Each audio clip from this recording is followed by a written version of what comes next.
The Nintendo Switch is a pretty damn good console. I know, somebody finally had to say it.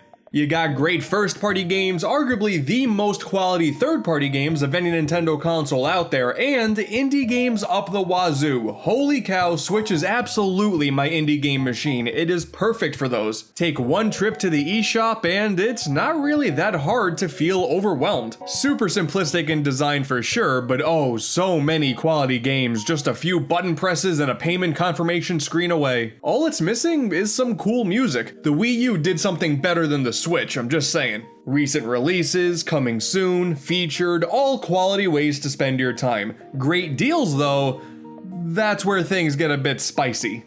I love checking out the eShop on basically a weekly basis to see what they have on hand, and to check out the great deal section, you gotta admit, sometimes you can find some really good stuff for really cheap prices. I got Resident Evil 4 here, a portable version of a fantastic game for only 15 bucks. That's crazy.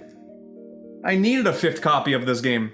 Massive sales have been a thing for quite a while now, especially for PC gamers. I mean, oh my goodness, you people on Steam, you've had it good for a while now. But as a Nintendo fan, I am loving so much of what is getting these price cuts every few weeks. But some of you know where I'm going with this.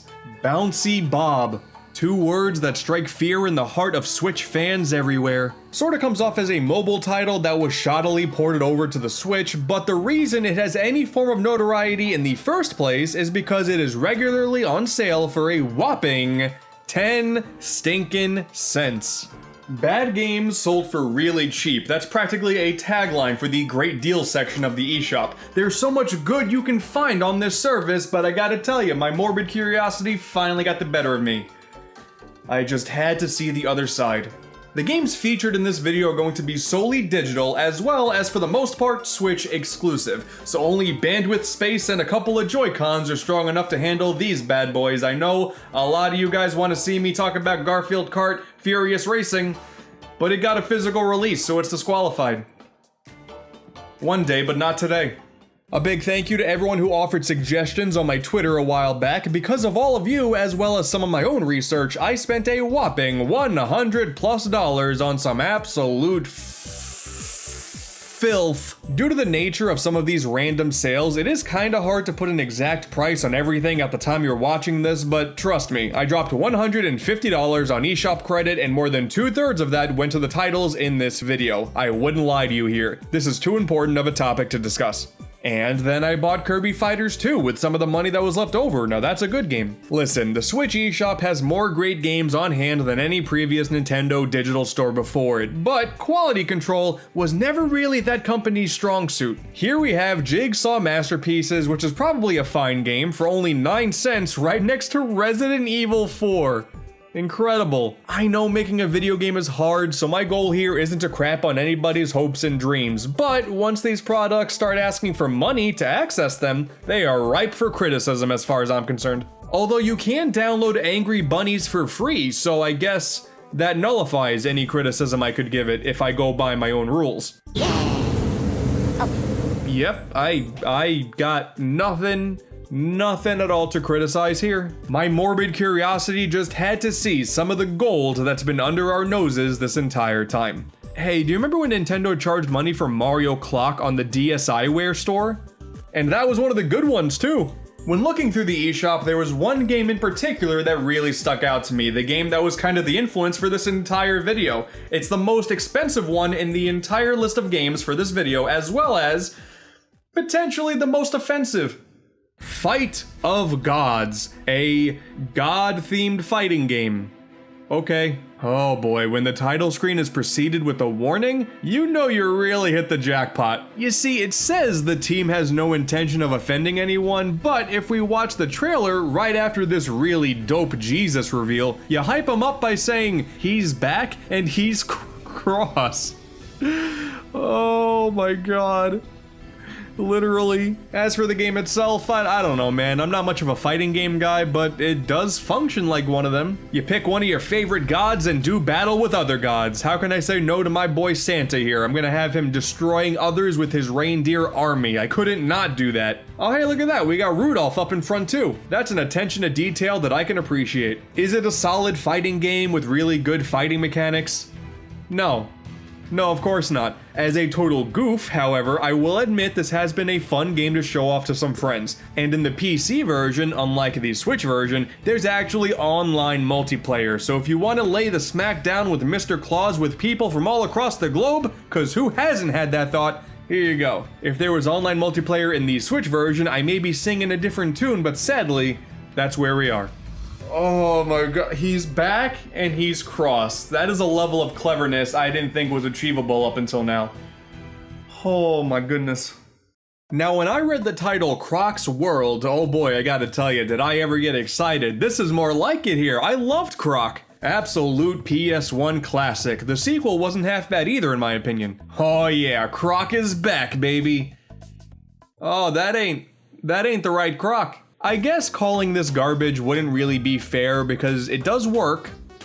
That's about all I got. This is just the most bare bones 2D platformer you could ever imagine, ripping off Mario like that plumber never existed, and coming equipped with a pebble gun, much like real crocodiles do. The levels don't even have finishes, they just stop. There's only one song that plays on loop for the entire game. There are 30 levels of really basic platforming. No boss battles of any fashion, which to be fair, I guess this game having any form of combat is kind of hilarious. And only 25 minutes after getting past the title screen.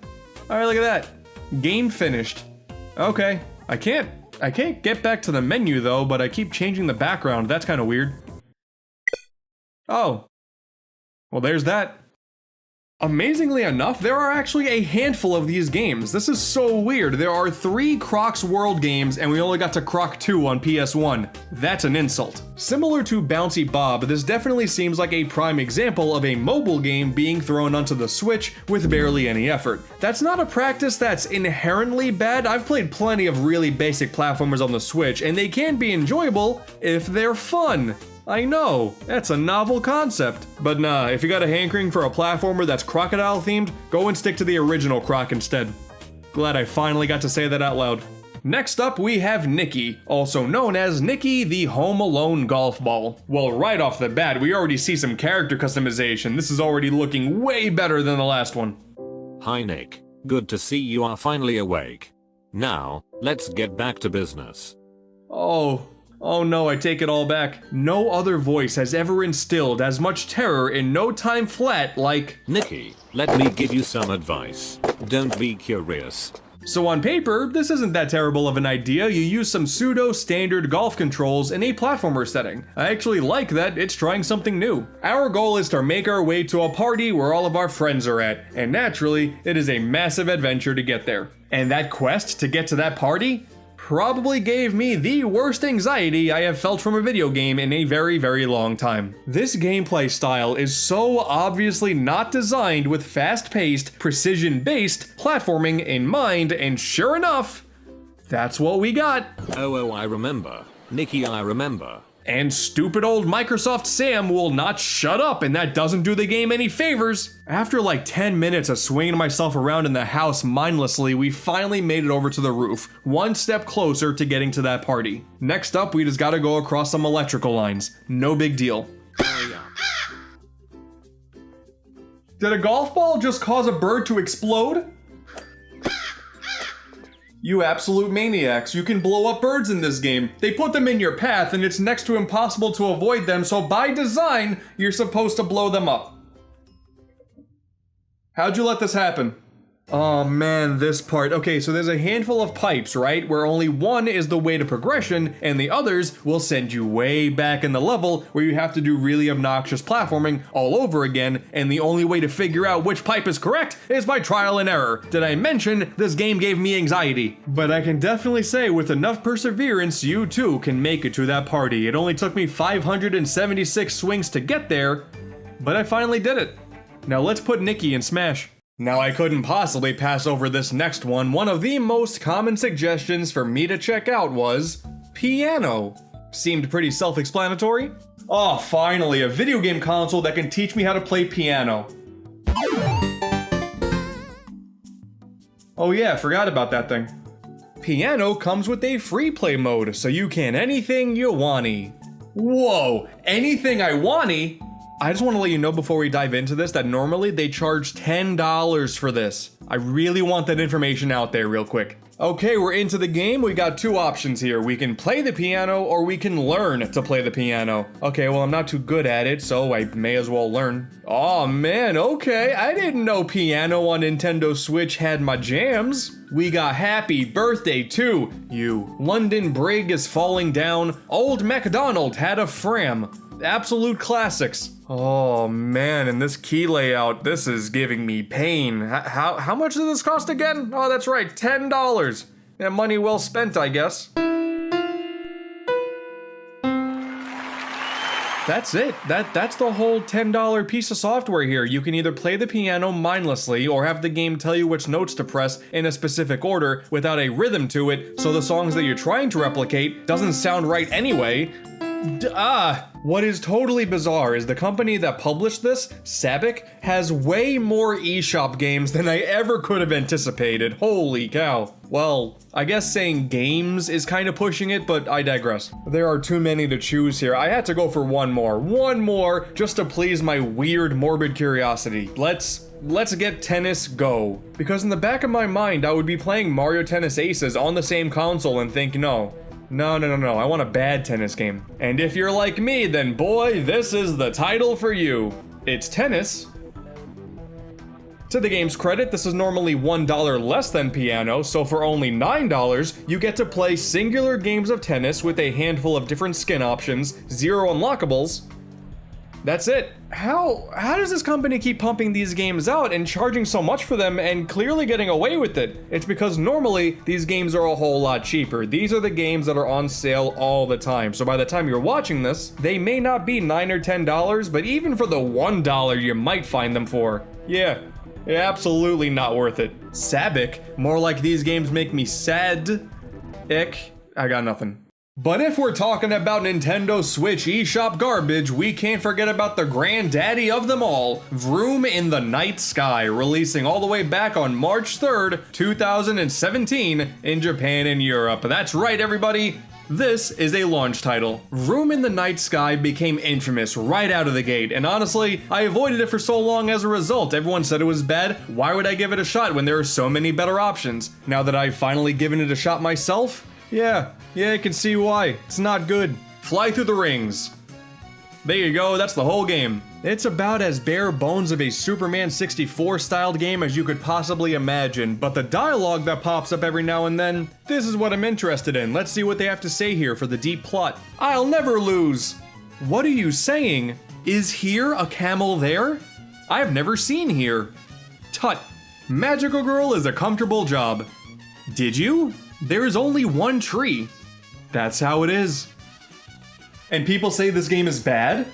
I mean, come on, to nobody's surprise, the game is not fun. Absolutely not. Vroom in the Night Sky isn't fun to play in the slightest, but it also features some of the greatest dialogue I've ever seen in my life, so credit where credit's due. This was kinda worth the money. I've never been Fall Over. That's how it is. That's how it is. Another title that was released really early on that I thought was pretty dreadful was Woodle Tree Adventures. This is a great jumping noise for a platformer game. There's not even much to talk about here. It is simply a really boring and incredibly flawed 3D platformer. Having a more limited art style is fine, I guess. I mean, even having this Fall Guy looking chunk of wood is kinda cute, but fundamentally, this is just... Ooh. Oh, wait, okay, I like this guy. This guy's kinda cute, doing a little dance. Yeah, screw that guy.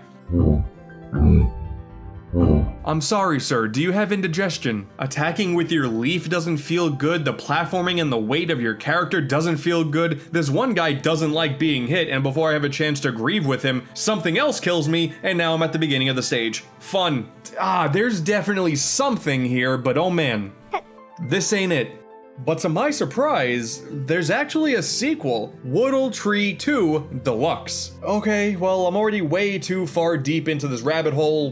Why wouldn't I try it out? Okay, so there's actual cutscenes in this one. That's kind of cool. They were practically non-existent in the first game, so that's a plus right off the bat. The life has been taken from all of these special trees, so you gotta go save them. Simple enough. Okay, first and foremost, Woodle is a lot chunkier now, so this sequel is starting off great. Is is this a proper hub world? We got shops with items to purchase with collectibles. What? That wasn't a thing before either. Wow, the game even controls so much better too. All of this platforming we got going on, and I'm able to handle it with ease. That's surprising. And this world is genuinely huge, and you can explore it at your own pace. What? So, as bizarre as this is gonna sound, Woodle 2, unlike the first game, takes a whole lot of inspiration from Zelda Breath of the Wild. Listen, as somebody who spent over $100 on the games for today's video, would I ever lie to you? I may come off as incredibly unstable, but I would never lie to you. You know how in the start of that game you can see the world below you and realize you can go anywhere? Well, artistic parallels do pop up in the most mysterious of places. You're definitely pushed in a main direction for sure. There's these pathways on the ground that constantly tell you where you need to go next, but there are multiple dungeons to explore with enemies and puzzles to conquer. You can kind of do them in any order you want, and there are collectibles around every corner, and there's no loading screens. This is crazy. How is this the same developer? The disparity between both Woodle games is incredible. Now don't get me wrong, this isn't gonna be a Game of the Year contender or anything like that, but I actually didn't want to put the controller down when I was playing it. As opposed to the first game where I wanted to chuck my controller through a wall. Look at this, you can get on your little leaf and skate. Good game. And you can also have the little guy hold a flower and wear a mask as a costume. Color me impressed, Woodle. You have redeemed yourself. My main objective with finding all of these bottom-of-the-barrel games was to show off some prime examples of really poor game design, as well as expose just how low the bar could potentially be to get some of these games on the Nintendo eShop. Plenty of these games definitely fit the bill, but for the most part, honestly, a lot of the garbage I found can just be summed up in 2 sentences. So it's time for a lightning round! Splat the fruit. There's this weird looking orange thing, you gotta use the tools at your disposal to get it splatted. It controls terribly with an analog stick, it was clearly meant for a mobile phone, and on the TV, it's just the worst. It's just the worst, and the fruit makes terrifying noises. I hate this. Toy Stunt Bike Tip Top's Trials. I am totally scared of this thing. You know, Diddy Kong never showed up in Mario Kart 8.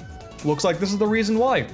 It's just one of those really simple physics-based biking games, also using that very stock gradient that's been around for like ever now. So it's kind of okay, I guess. The best part about this is you can ragdoll yourself off the bike whenever you want.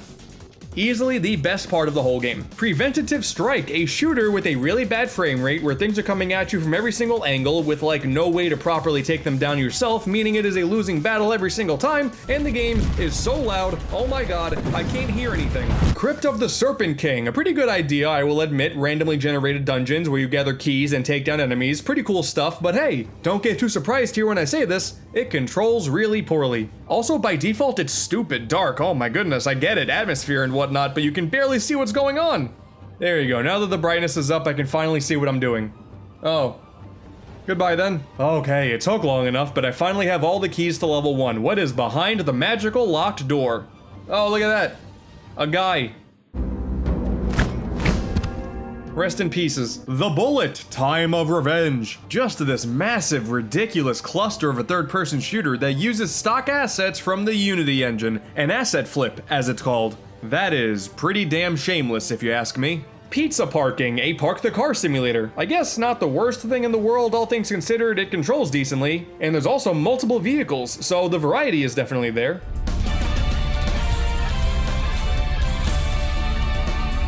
Is that what I think it is?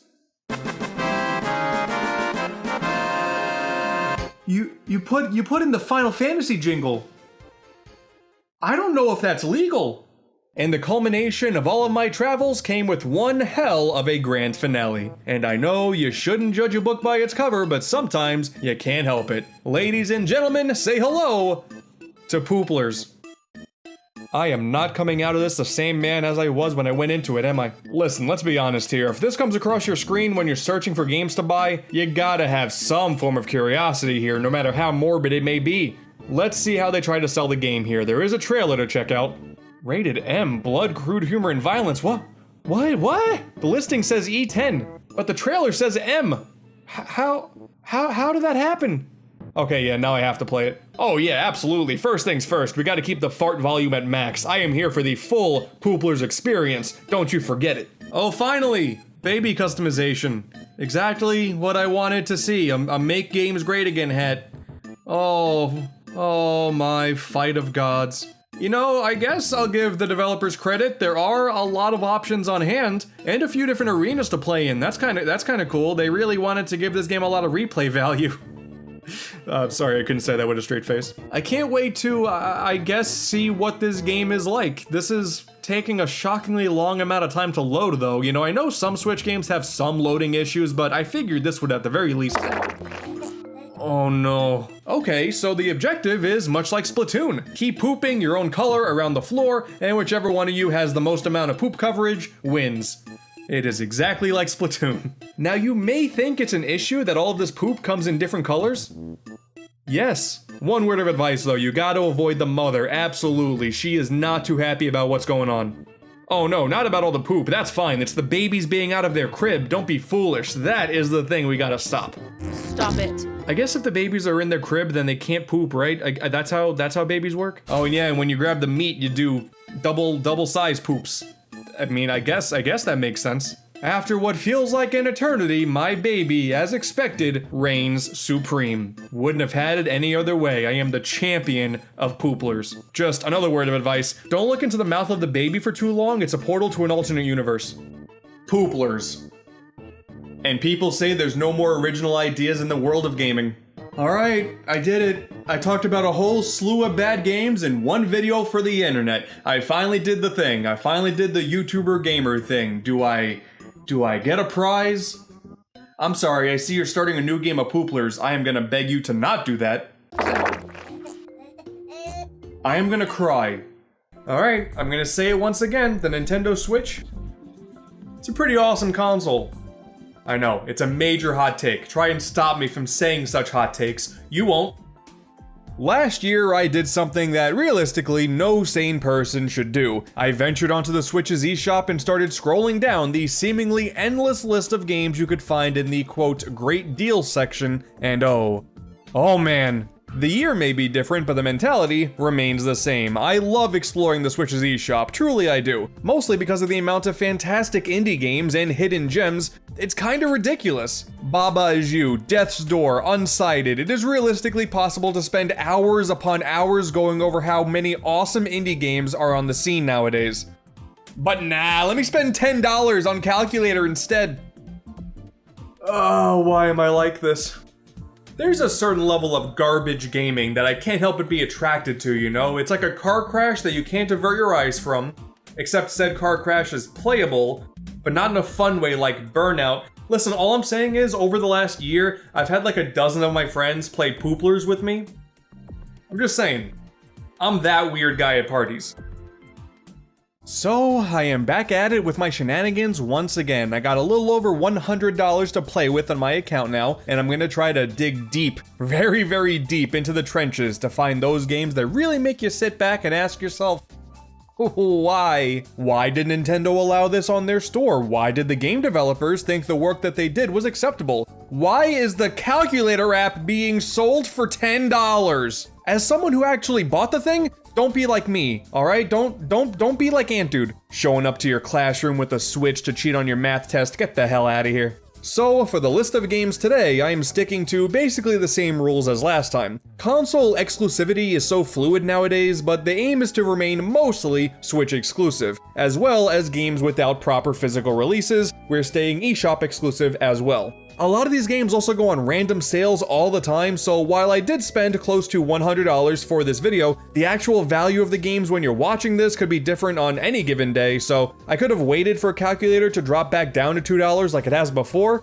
but I bought it for the full price instead, so let me deal with my grieving process. And while conducting said research, I had to do a lot of it online. I could do it on the eShop itself, but it goes a lot slower when you're going on the eShop for a long time, so this is what's best. I was told I need to check out a game called Membrane. Never heard of that one before, so I have the Nintendo site up and ready to go. I'm gonna type in Membrane and let's see what that's all about. $250? Bro, what the f- What is happening here? I guess, you know, I guess this is technically legal, but why though? Genius strategy, let's be real. Everyone's out here typically dropping their prices for eShop deals. These guys did the opposite. That's a bold move. Used to be $10, sometimes 1 or 2, and then a random spike all the way to $2.50. Oh my god. Yeah, man, I really hope that reverse sale is working out for you. I'm not buying this. Even for a video, not happening. Maybe next year, when I really lose my mind, go even higher at that point and charge $500 for it. Do it. You won't. Why not? Advice for the developers. Drop the $10 for the calculator app. That way you can calculate your profits. It'll work out for you, trust me. Although, speaking of calculator, I gotta be honest here. For an extra $5, you also have Battle Calculator you can check out, which offers some decent competition. You get some customization options in this one as well, that's kinda cool, but as the title indicates, we have multiplayer. The goal is straightforward, using only single digits and all of the buttons available to you, see who can reach the solution first. That's it. I can't believe I'm gonna say this, but I think you're better off playing Donkey Kong Jr. Math. And I am the first person to ever say that sentence.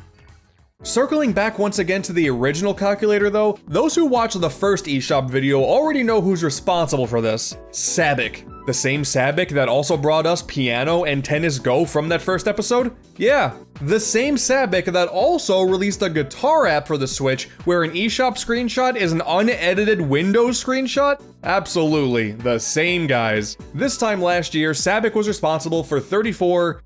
Well, I really don't want to say games, but 34 pieces of software listed on the eShop. And this year, 46. Oh boy, that's an impressive output. Well, scrolling down this list, Night Vision certainly stuck out to me from afar. You know how like the right Joy-Con has an IR sensor that was like never used after 1-2 switch? Well, for $10 whole, you can be reminded of that technology's existence. This is the face of someone who knows how to spend money right here. But, as some of you may know, Sabic was recently in the limelight for one specific game.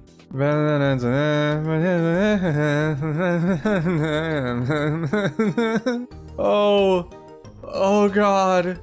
Popeye's back, I guess. This was easily one of the most random headlines to grace gaming news in the last 10 years or so. Not the fact that Popeye is suddenly getting a new game out of nowhere by a shovelware developer, that kind of makes sense, but actually, this is technically a remake. Popeye originally released on the NES and in arcades in 1982. And you know what? It was pretty decent actually. Simple little single screen game, very of the time, you know. The big kicker though, it was made by Nintendo. So in basically any other instance you could possibly imagine, a remake of an old Nintendo arcade game is something worth celebrating. But in the actual timeline that we got, oh man, this is gross. Alright, so the premise for this one, Olive Oil is throwing stuff down at you that slowly falls to the sky. Go and touch them. That's the whole game. To be fair, that is what the original game was like too. Clearly gaming peaked at that moment. Ooh, but you gotta watch out for the bad guys wanting to really ruin your day. Go and grab your nearest spinach can. Deal with this power-up animation that you can't skip. Run up to the evildoers. You really didn't feel like balancing your audio that day, I take it. I may not be too caught up on the Popeye lore, but is a vulture looking to kill our protagonist a thing in the comics? Not familiar with that one. There's a witch in here too. I have no idea. I thought it was just this big guy, but apparently there's a witch and an evil floating skull. Okay. Looking back at that original NES game, it does look like that skull and witch and vulture, they are there. I'm just saying, the Popeye lore is very strange. Ooh, and you can't forget about the vulture's voice. That's just a guy. My favorite part of the game is when you knock out Bluto, or Brutus as this game calls him for some reason. Like I said, not caught up. He returns after a short while with a cutscene that is also unskippable. That part's great. Also, sometimes he just kind of like shows up in front of you despite being behind you only a couple seconds ago. He has teleportation powers apparently. The lore really got deep after I fell off. God, this is disgusting. It just goes on forever too. It never ends, and I played it for far too long, which was like 20 minutes. That was 25 minutes too long.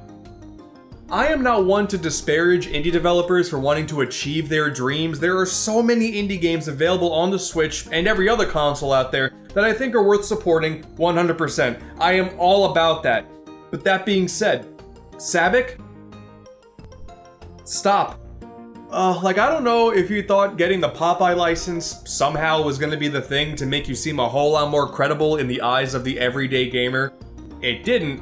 And if you want to know the industry-wide secret to get that job done, just start making good games.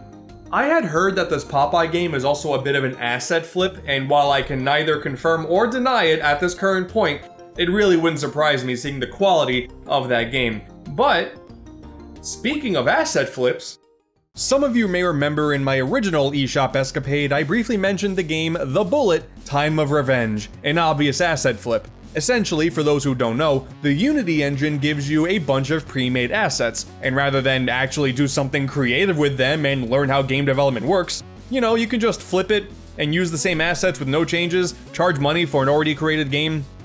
And yeah, it's gross. Well, check this out. Hammer 2 Reloaded. This is a totally different game, I promise you. Oh wait, no, I take it back. This one somehow runs worse. Really need that Switch Pro to drop sometime soon so we can get a smooth 60 FPS on this one. Dude, the publisher didn't even change the keyboard notifications to switch buttons. That's like the bare minimum there, come on! Oh, well, what about this one? Max 2 Reloaded. At least we got a new guy now. So this one, to be fair, does come with a hot new feature. You see, to pause the game, you would normally have to press the plus button, but here, you press the X button. That's pretty new and original, I'll give him credit. But then, what happens when you press plus, you might ask? It deactivates the controller. I am gonna lose it. The fact that there are three, at least three, there could be more, of these games on the eShop and Nintendo has not taken them down yet, let alone allowed them up in the first place, is honestly disgusting. Like, no joke, it's gross. Like I said before, I want nothing more than indie developers to get their time in the spotlight and get paid for their work. But this is not one of those times. I may have bought these with actual money for video purposes, but obviously, I advise you to not do the same. Here we have .cat Milk. Actually bought this one, despite having a really weird name. In actuality, it is not that terrible of a single screen puzzle platformer. I mean, it won't blow you away, but there was actually some effort put into this one. I respect it. You didn't choose the most photogenic cat in the world as the game's cover photo, I'll admit, but I mean, it got me to click on the page in the first place, so mission accomplished, I suppose.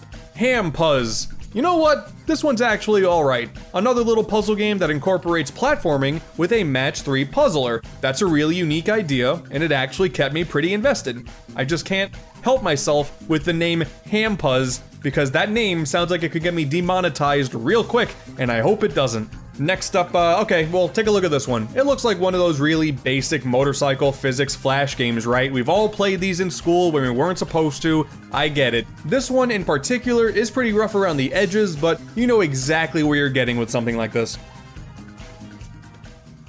Oh, the name. Doi. Of course you want the name of the game. How could I be so stupid to forget about the name?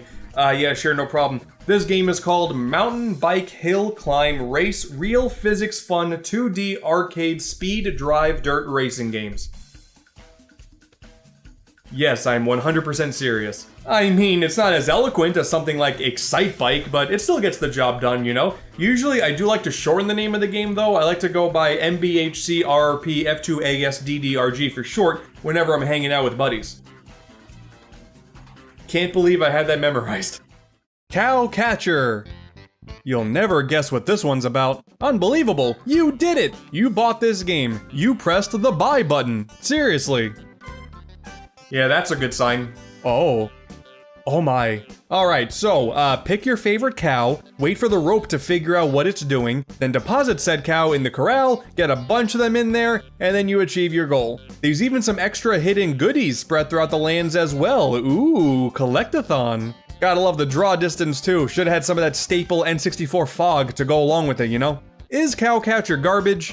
Yes. But that good kind of garbage, you know? At this point, this is gonna be one of those games that I pull up from time to time just to show some of my friends, hey, look at these rope physics. What in God's name is this? But yeah, no matter what level you choose, the goal remains the same: catch a bunch of cows. What piques my curiosity though is the currency you're collecting along the way. There's actually a shop within the main menu that you can go in and buy some extras. There are some wingsuits and accessories for the catcher, and that's all fine and good, but there's also a whole lineup of surprises. You never know what you're gonna get, I guess, right? You buy this weird looking cat, you take a stroll through the office, and yeah, there it is. In reality, most of the time, the games that you find at the bottom of the barrel here They really speak for themselves. Wrestling Empire. Oh man. Alright, listen here. Alright, I'm as big of a fan of WCW, NWO Revenge, and WWF No Mercy on the N64 as everyone else is, and clearly there is a market for a wrestling game that harkens back to those classic titles, but I don't really think this is the one to do it though. If you are unfamiliar with the rules and you're wondering if it's legal to absolutely bludgeon your opponents to a bloody pulp with objects outside the ring, despite it being illegal inside the ring, well, it shouldn't be, but hey, it's here, so exciting times all around. You never know what's gonna happen in the world of wrestling. Hey, everyone knows that decision was bogus. How are you not dead? Strike Daz cans. Now, right off the bat, some advice for you Switch gamers out there. Make sure the game you're interested in actually works in docked mode before clicking the purchase button. Boy, did I ever have egg on my face. Can't get past the title screen otherwise unless you're in handheld mode. Well, boy, do I ever look foolish. And I hate looking foolish on the internet. I say as someone who just played Cowcatcher on the Nintendo Switch. You see them cans? Strike them. That's the game. And somehow, doesn't control all that great either. It's the one thing they had to do and they couldn't get it done. The Dear God. Well, you know, it's clever wordplay based on the phrase that you would say to represent anger, so that should lead to good things. The story begins with a hunter ready to shoot down his first deer, but then a wolf kills him. Shame. And then, a deer god turns the hunter into a deer so he can live the life of the animal he tried to kill. This was a whole lot to digest in like 60 seconds. So then it's just like a really basic platformer where I guess things are trying to kill you and you're able to kill things back. I thought there was a moral message here about don't hunt animals, but that doesn't seem to be the case. Ooh, I found myself upon some mystic ruins as well. I have no idea what's going on. I don't know, I couldn't really play much of this one. I made it as far as the Snowland, where I met my grim fate. But then the god resurrected me again, but this time as like I don't know, a snow mongoose or something, and then I got soft locked into this pit and couldn't jump out of it. Oh dear god. Now, I think it goes without saying, but most of these games here wouldn't be award-winning in any of the genres that they're in. However, this following title is a bit of an exception. Introducing the worst Metacritic score of the year 2020, Tiny Racer. Alright, let's be fair here. The worst video game of 2020? That's pretty harsh, let's be honest. Still a bad racer though. I mean, this whole Micro Machines idea has been around for a very long time. Making your car small in realistic environments is nothing special anymore, but trying to make decent level design should be. There's just a bunch of building block assets slapped on top of each other, and that constitutes a racetrack apparently. Like, not even the computer racers have any idea what they're doing here. How am I supposed to know what to do? Once again, nothing but respect for indie devs out there, but how does someone look at this and think it's ready to go and worth actual money? Also, yeah, there's no music. Got absolutely nothing to get the blood pumping here for a fast-paced racing adventure. Mostly just have my blood boiling with how simple it clearly is to get something up on the Switch's eShop. So realistically, this game probably won the worst Metacritic score of 2020 because critics aren't going to talk about a lot of the other stuff that the Switch just somehow manages to release on a daily and weekly basis. As of this current point, when this video goes out, Popeye is unreviewed by the critics. Bunch of cowards you are. But you knew I had to save the worst for last, didn't you?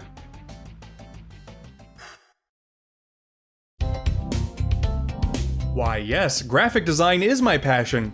How could you tell? This is Elva the Eco Dragon, out here to teach kids around the world the power of protecting the environment. I am all for that idea. Great stuff. We gotta get the kids to learn about that. But in execution though, I don't really think this is the right way to do it. So your goal as an Eco Dragon is to pick up trash randomly thrown about the level. That's the whole game. Some of the trash mysteriously floats up into the sky when you collect it, some of which requires you to bring it to the trash. Oh, but which trash can, might you ask? Just try all three of them and hope that one of them takes it. It's annoying, and you can't pick up any other trash until the animation at the existing trash can stops because, man, you really want to pick up trash, but not too much trash, you know? And you just keep doing that until the game says you're done. Oh my god, what on earth is this abomination?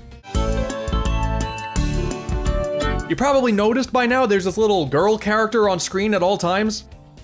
Yeah, I'm not sure why either.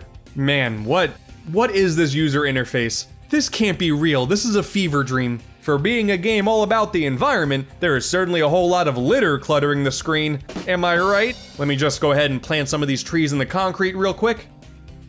Perfect. Dude, I keep getting the same power up every single time I get another piece of trash. What's going on? I have no idea how to activate these power-ups. I pressed every button, and I'm surprised the game hasn't crashed yet. Elva the Eco Dragon certainly has nothing on Spyro, I will tell you that much right now. When it comes to the dragon one-on-one face-off, yeah, I think Spyro's gonna win that one. And he flames sheep. Oh. Looks like I found the alleyway to the underworld. Good. Well, I kept on playing the game until I unlocked the random crazy mode. I noticed that was locked from the start, had to see what that was all about. With a name like that, I couldn't help my morbid curiosity. Oh, okay, we're in. That was weird. I saw like another level for a second. Okay, it's frozen again.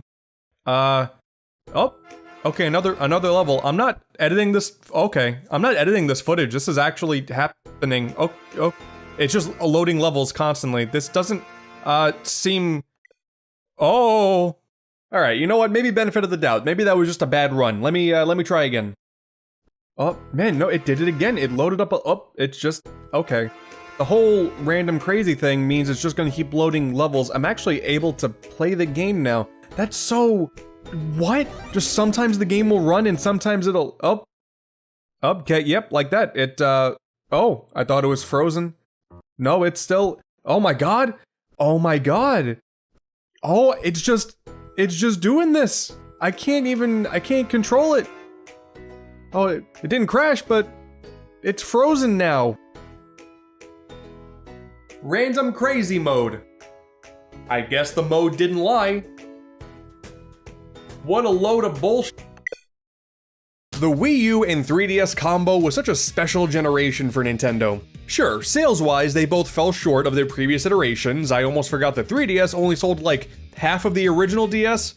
That's crazy. I thought it did way better, but nope. And some of their business decisions at the time, not so great either. Remember the Nintendo Creator Program? I try not to. But the amount of quality software on both, especially first party, was top notch, for the most part. I think we've all come to accept that. The menus had so much charm to them, amiibo were popping off like crazy. Remember that one guy who like hate bought every single Rosalina amiibo just for a funny little post online? What the hell was that all about? The directs during this time were just oozing with, they were oozing with something, alright. Some illegal substance, I'm sure. The Switch is undoubtedly more successful in every single way, but if you were a Nintendo fan from 2011 to 2016, you certainly have a lot to tell your therapist, I'm sure. The charm of this era of Nintendo isn't some crazy hot take, you know, we've all come to accept it. Especially with the eShops now closed. Dude, that nostalgia cycle is in full effect. People are finding their childhood 3DSs in their closet, they're playing a bunch of classics as well as finding hidden gems, always a fan of that. But then the resale market, that too, oh god, these prices. At least I have you. I'll never let you go. Until you're like $10,000 on eBay, then yeah, then you're gone. Going through the eShops one final time for both the 3DS and Wii U really brought back some nostalgic memories. I used to frequent these shops so much while these consoles were active. I mean, they both had actual theme songs for the shopping experience. I couldn't help myself. It's a lot more welcoming than... Hooray, capitalism, yahoo, let's go. The 3DS was such a haven for indies and virtual console games, I never wanted to miss anything when they were dropping. Every single game had a unique banner with some screenshots, sometimes a trailer if you were lucky, and hey, maybe you'd find a classic gem that you missed out on from generations gone by. Like this one here, Lufia the Legend Returns. Let's see here, every game has 3 screenshots to try and sell the game. Let's see what we got here. She's alright, she just inhaled too much smoke. Oh, finally, the perfect game for me. Plus, it's thanks to this console that I got to watch Dinosaur Office, and that was pretty peak, let's be real. Dinosaur Office! Brah! The Wii U, by comparison, obviously had a much smaller library, but I would argue that this eShop was a lot more fun to explore, and made it all that much better whenever something good did show up. Listen, okay, in no universe is Mario vs. Donkey Kong Tipping Stars a super exciting release, but there was nothing else around it at the time, and hey, look at that. It has graphics, I'll buy it, sure. There was also this one time for E3 where Nintendo released a bunch of demos for indie games that were released at the time, like No big deal in retrospect, but this is how I first played Freedom Planet all those years ago, so I'll always be nostalgic for that. That was a pretty cool program. I'm pretty sure that a lot less heavy hitter proper Wii U games is what pushed Nintendo to keep doing the Virtual Console on that system for a little while longer, but hey man, seeing GBA, DS, and even Wii games on there was pretty damn cool. Dude, they got Pocky and Rocky with Becky on this? Dude, man, us Wii U fans were really starving, okay?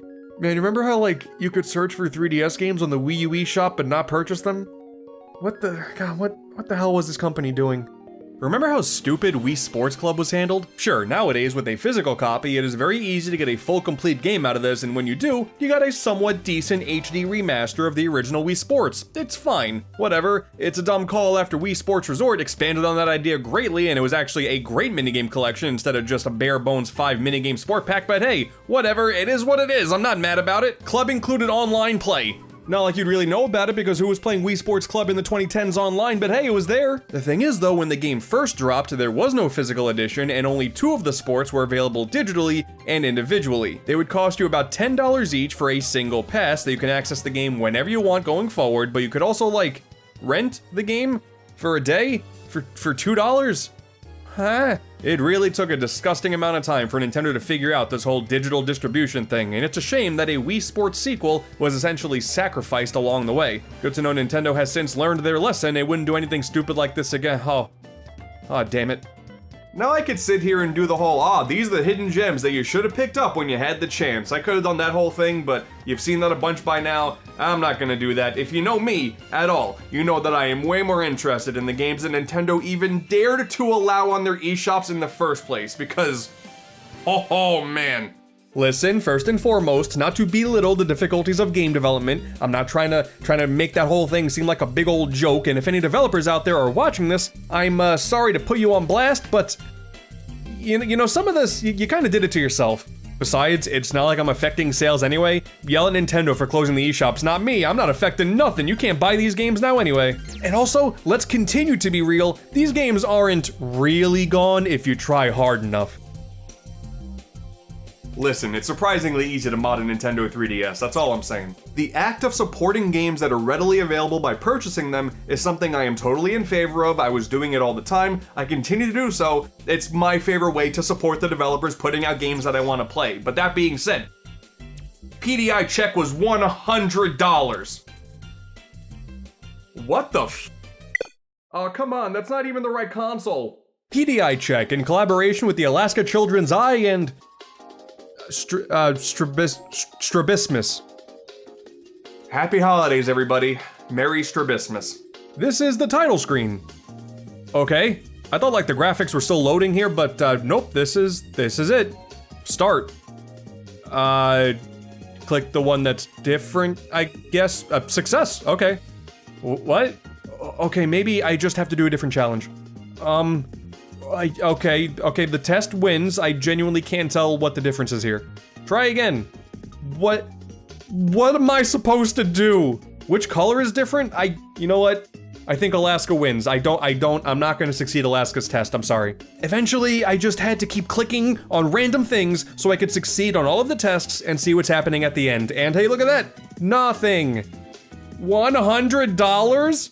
I'm not saying that video game software can't double as a genuine tool. I am a big fan of Brain Age, and the DS in general had loads of software like this, so as a tool meant for a doctor's office to provide something for multiple children to use, $100 theoretically is more than a reasonable price.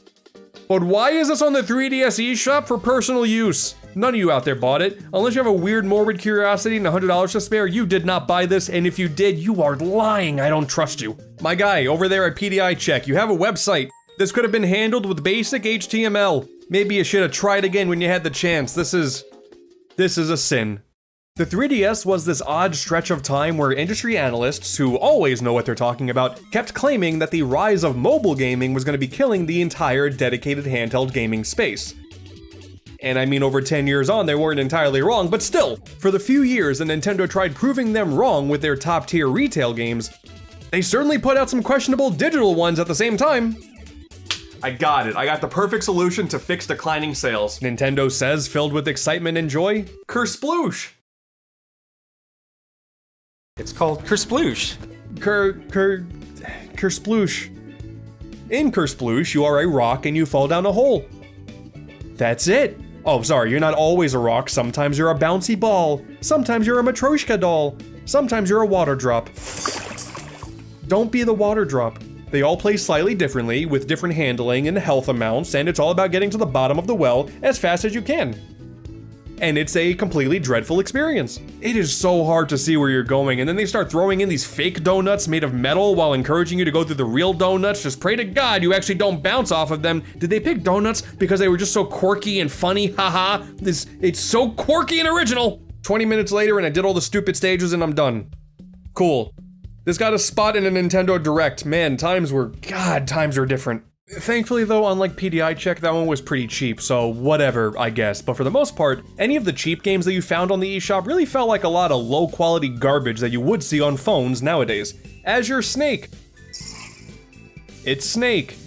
You know, in case you want to bring your 3DS into math class instead of your TI-82 calculator. Angry Bunnies, a terrible Angry Birds clone on a console that already has Angry Birds on it. But if you were someone that just really liked the concept of Angry Birds and just couldn't stand birds and wanted to throw around mammals instead, and you preferred awful controls, you know what, maybe this game is for you. But if that is you, I deeply apologize. There was even a more expensive version on the Wii U if you were feeling especially feisty with your wallet that day. It's the same game, but it looks better. Cool. Oh, and hey, speaking of birds, Bird Mania 3D, one of those endless flyer and get as many points as possible type of games. You know what this is like. One of those you play the game for 60 milliseconds and you've experienced the entire thing kind of games, you know? It's one of those, but there is a story. Birds are flying south for the winter, and Mojo, your name is Mojo by the way, overslept. Doi, idiot. And now you have to catch up with everybody on your way to Africa because that's what birds do. All right, Mojo, let's go. He's dead now.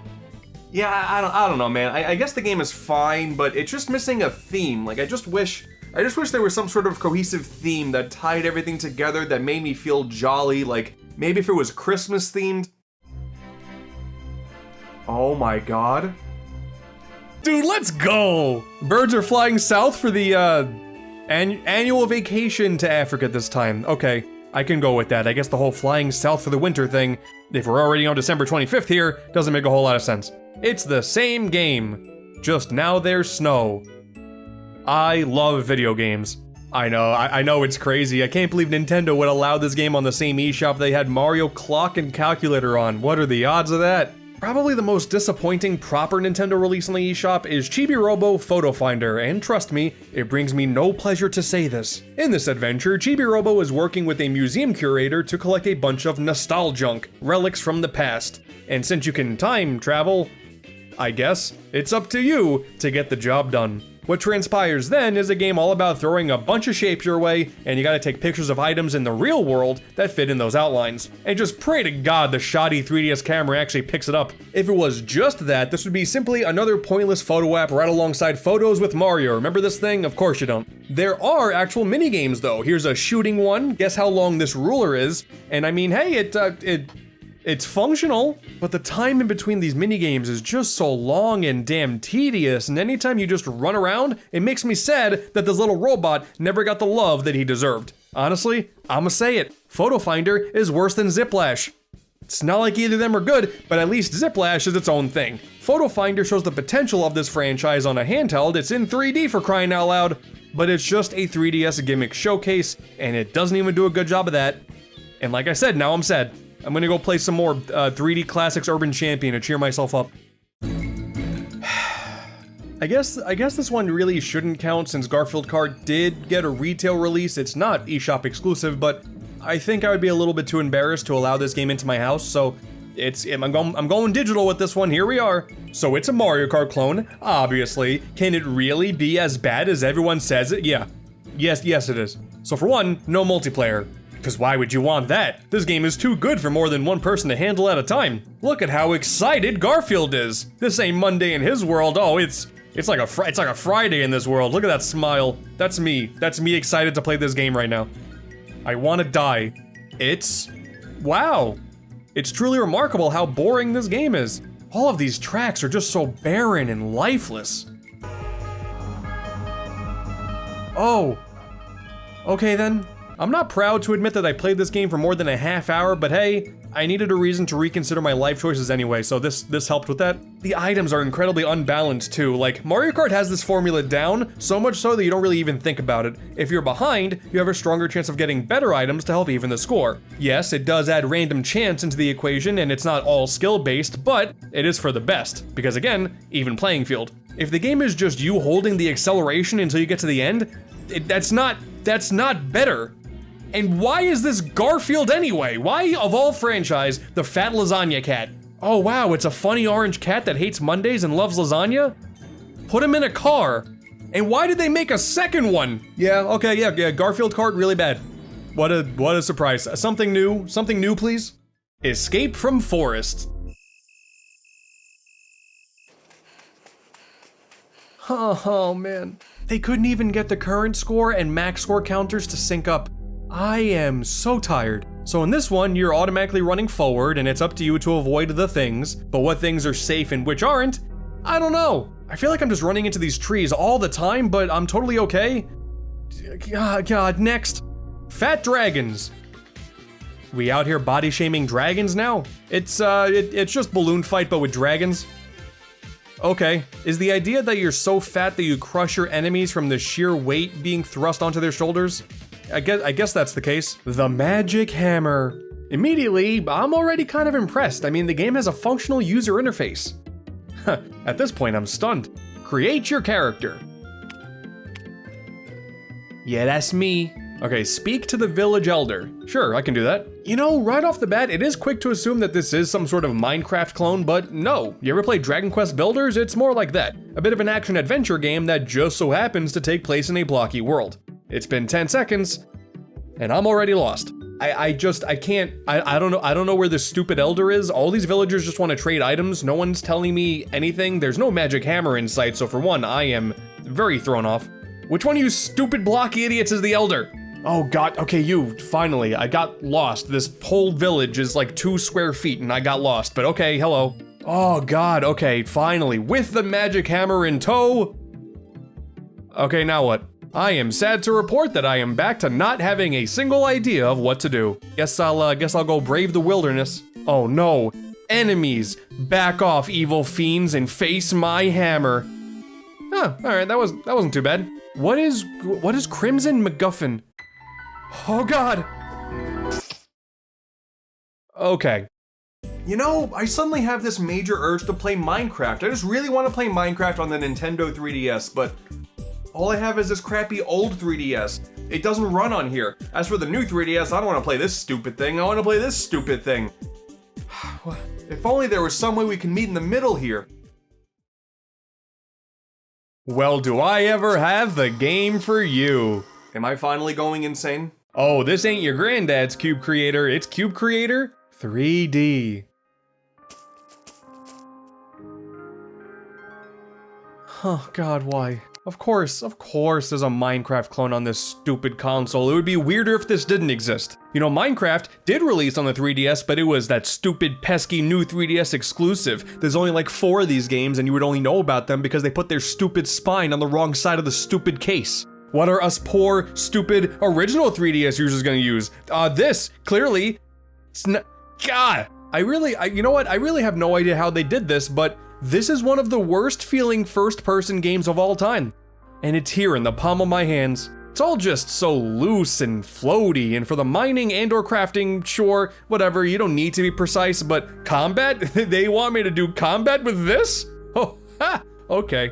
The worlds are incredibly tiny, the interface is clunky as all hell, you only get the very bare basics of blocks to work with here. Like, this is truly what happens when you ask your parents for Minecraft and they go, oh, we have Minecraft at home. This is Cube Creator 3D, Minecraft at home.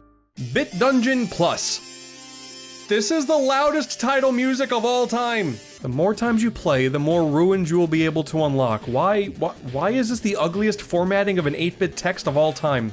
You see, now this one is one of those randomly generated dungeon crawlers. You run into a room, you clear it out, you get the key, you move on until you die. There's just not really much more to it than that. There's like a bit of a choice regarding what stats get upgraded sometimes, but you're just mindlessly slashing at enemies and hoping for the best. I feel like there's something here, but everything about this one just seems off. Something you could sink your teeth into, not for the deepest experience of the world, of course, but something for good bite-sized fun. There's something about this that I'm just not digging, and then it turns out that the game actually released on basically every other console, and it looks way better. Like, it runs smoother, the pixels are a lot cleaner, the interface doesn't look like the bare minimum to pass your college game programming class. Dare I say, this game is kind of worth checking out on literally anything else. This 3DS version is terrible and you should feel bad for releasing it. I'm sorry, that's just how it is.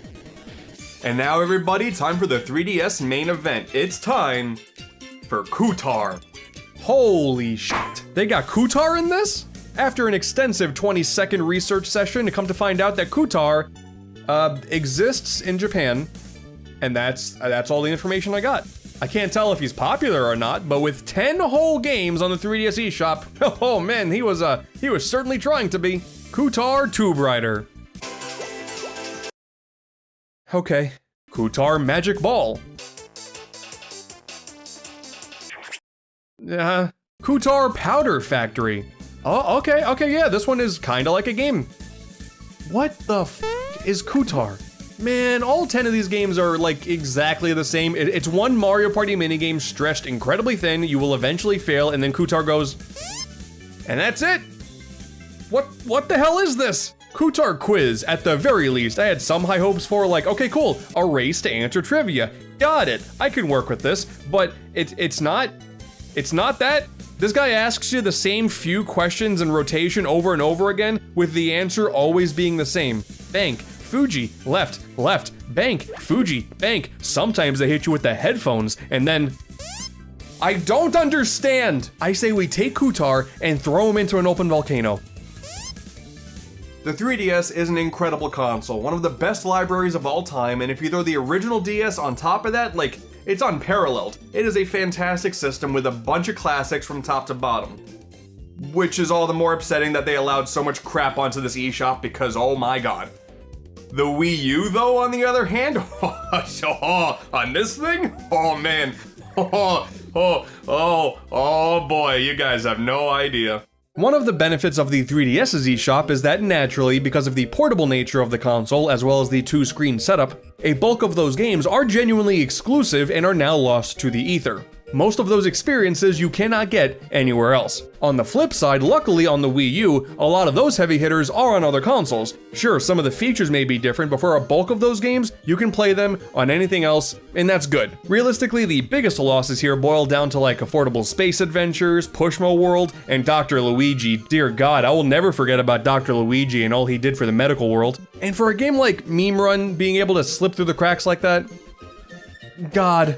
The thing is though, it's not even like this game was only recently lost, it's been delisted since 2015 due to unlicensed use of the troll face, which A, is very appropriate given what this game is trying to be, and B, a funny way to learn that the troll face actually has a copyright attached to it. Great times all around, truly one of the games of all time. And yes, I know there's a sequel, and no, I'm not gonna play it. Another pretty iconic one during this era was The Letter, aka Shut Up Jimmy, we have Slender Man at home. And yep, it's bad alright. That 1 out of 10 review on Nintendo Life, they knew exactly what they were talking about. With how infamous this game was, I did expect it to be a little more offensive, but it's more so just indicative that Nintendo really had no checks and balance as to what made it onto their shop during this time. You run around a dark area with a crummy flashlight, everything has a bad, blurry PS1 texture on it. The story is nonsensical, I'm not even convinced that there is one even though there's words here. But hey, to the game's credit, there are letters, so points for at least not lying to us with the marketing. There is in fact a letter in this game, multiple even. But while The Letter was the most notorious game on this eShop, it's just such a terrible FPS from top to bottom, you're not wrong, but it's not the worst one. And I'm tired of pretending like it is. Suspension Railroad Simulator. In this game, you're in charge of a suspension train station, and as the person in command, you can get into the cockpit of the vehicle and get it to go? I think maybe? I'll be honest, I have pressed every single button available to me, I have touched every single pixel of the gamepad touchscreen, and I can't get this thing to move to save my life. I can wander around outside the storage room, you know, I can walk into the car, and I can even swoop the camera outside. And you get me riled up, I can even go, ugh. but I cannot at all get this thing to actually move, which I would assume there's a game behind this, but I can't get to it. There's something about like needing to make sure people get into the car, but no matter what I do, I just can't do it. And when I look outside, I see the same 3 people over and over again. I think I'm just going insane, so I'm just gonna move on. Next up, we got Joe's Diner. Ooh, it's kind of a spooky game. Get ready. You're not prepared for the frights that are ahead. In the middle of nowhere, there's a diner that was built on top of a cemetery. There's some more stuff to it, but quite frankly, it's a lot of exposition. Like it is a lot of text and then a shockingly long loading screen, and I can't be bothered. I'm gonna be totally real with you. But hey, look at that. We're in the diner now. Essentially, the goal of the game is to clean up the diner before too long, as well as not making too much noise to disturb the old chieftain. That's it. And your eyes do not deceive you, this game does indeed run at frames per second. And oh man, those spooky old ghosts, let me tell you, they're up to no good. Out of nowhere, phones are gonna go off, the coffee maker's gonna go off, the TV's gonna turn on, it's haunted, and I'm about to pee my pants, I'm so damn scared. But like, you can only hold one thing at a time, and it didn't do a good job telling me where to put the thing, so I'm just walking around an abandoned diner holding a plate of food that was eaten 20 hours ago, and I don't know what's happening. There's noises all over the place. I'm not scared, I'm just annoyed. But if you don't clean the diner before the end of your shift, you, die? I think? Okay, now hold on. This one has some potential now. Chasing Dead. Oh, this looks like an actual game. It's not original, it's like Walking Dead, but now they're chasing you. Ooh. You guys alright back there? Do you need an ibuprofen? The adventure begins in a plane in mid-crash, and yep, we got zombies.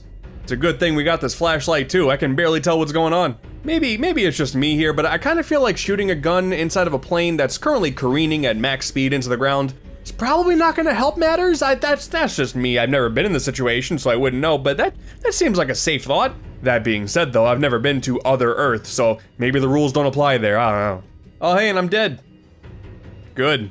These controls are just so damn sluggish. It's a basic twin stick thing. You would think that they would know what they're doing, but it just feels so bad. The buttons all do exactly what you expect them to, but the sluggish analog stick movement and the choppy frame rate, it's nearly impossible to achieve anything here. But eventually, through enough persistence, I got far enough for a new health bar to show up. What's this all about? Oh my god. Oh my god. Invisible zombie. What? Alright, come here, you invisible bastard. Oh, wait, now he's here, and he has a gun?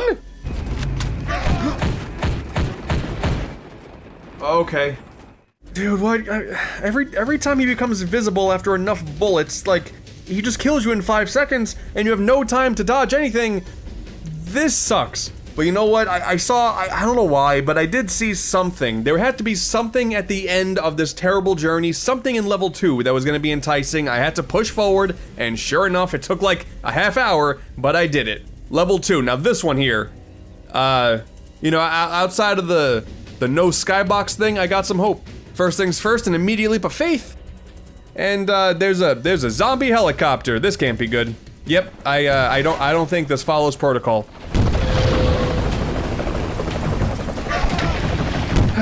Okay.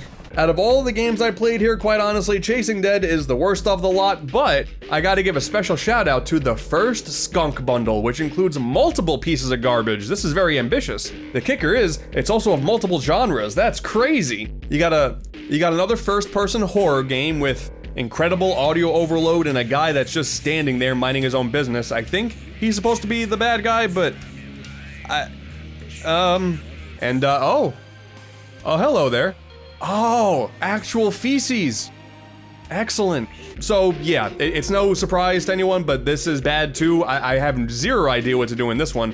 But, once again, we got multiple games here. This same bundle also includes Basic Ass Snake, a platformer with the world record in slowest jump speed of all time, a garbage bomb explosion mobile game that looks like it's trying to be Angry Birds, but, I totally missed the memo. And, okay, well listen here, okay? The thing that ties everything together, like truly, like you would think, okay, bad games, whatever, that there's no redeeming this one, but you're wrong. On your bingo card, if you had the main menu theme being a piano rendition of Good Riddance by Green Day, then oh man.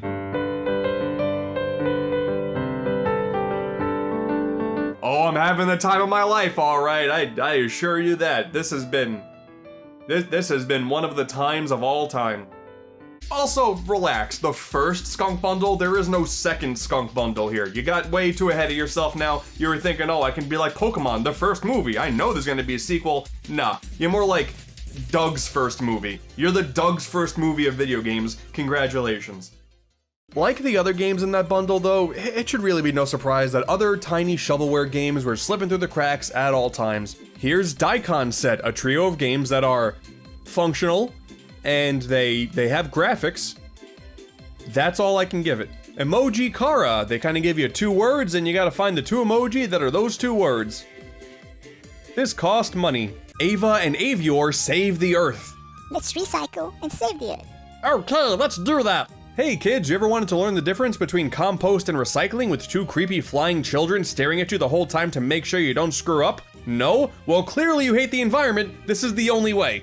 And dude, like, they start to throw in hazardous materials to sift through on a moving train as well. This is getting a little bit too much for a kid here.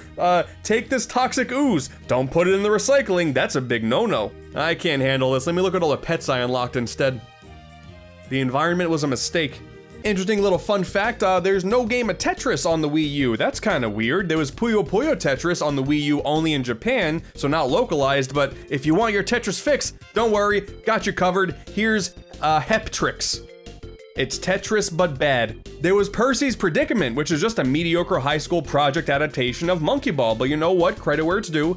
The name Percy's Predicament is incredibly hilarious, so look at this guy. For being in a predicament, he's pretty f***ing happy about it. Love me Stupid Buddies, Stupid Wonderland. This looks like a Flash game from the early 2000s. What do you mean? You see, you may be thinking to yourself now, oh, it's a preschool game for little children. That's totally fine, right? No, absolutely not. You just keep touching the animal it wants you to ad nauseum. That's it. That's the whole thing. What do you expect a kid to get out of this? All right, that animal was a bust. What about the next one? Oh, wow, crazy! It's the same thing! I got a good feeling about the Dracula bat here, all right? Now, come on, Dracula bat, don't let me down. Ooh, it's a matching game now. Oh, the brain juices are starting to flow now!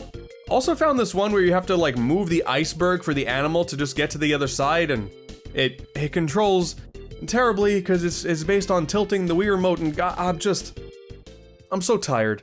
Oh, dude, the stone cutter. Holy shit, the stone cutter.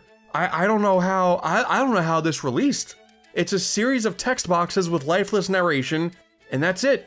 And you think, oh, it's a visual novel, then sure, we can at least get some good artwork out of this. No, it's a series of PNGs with the occasional piece of clip art over it.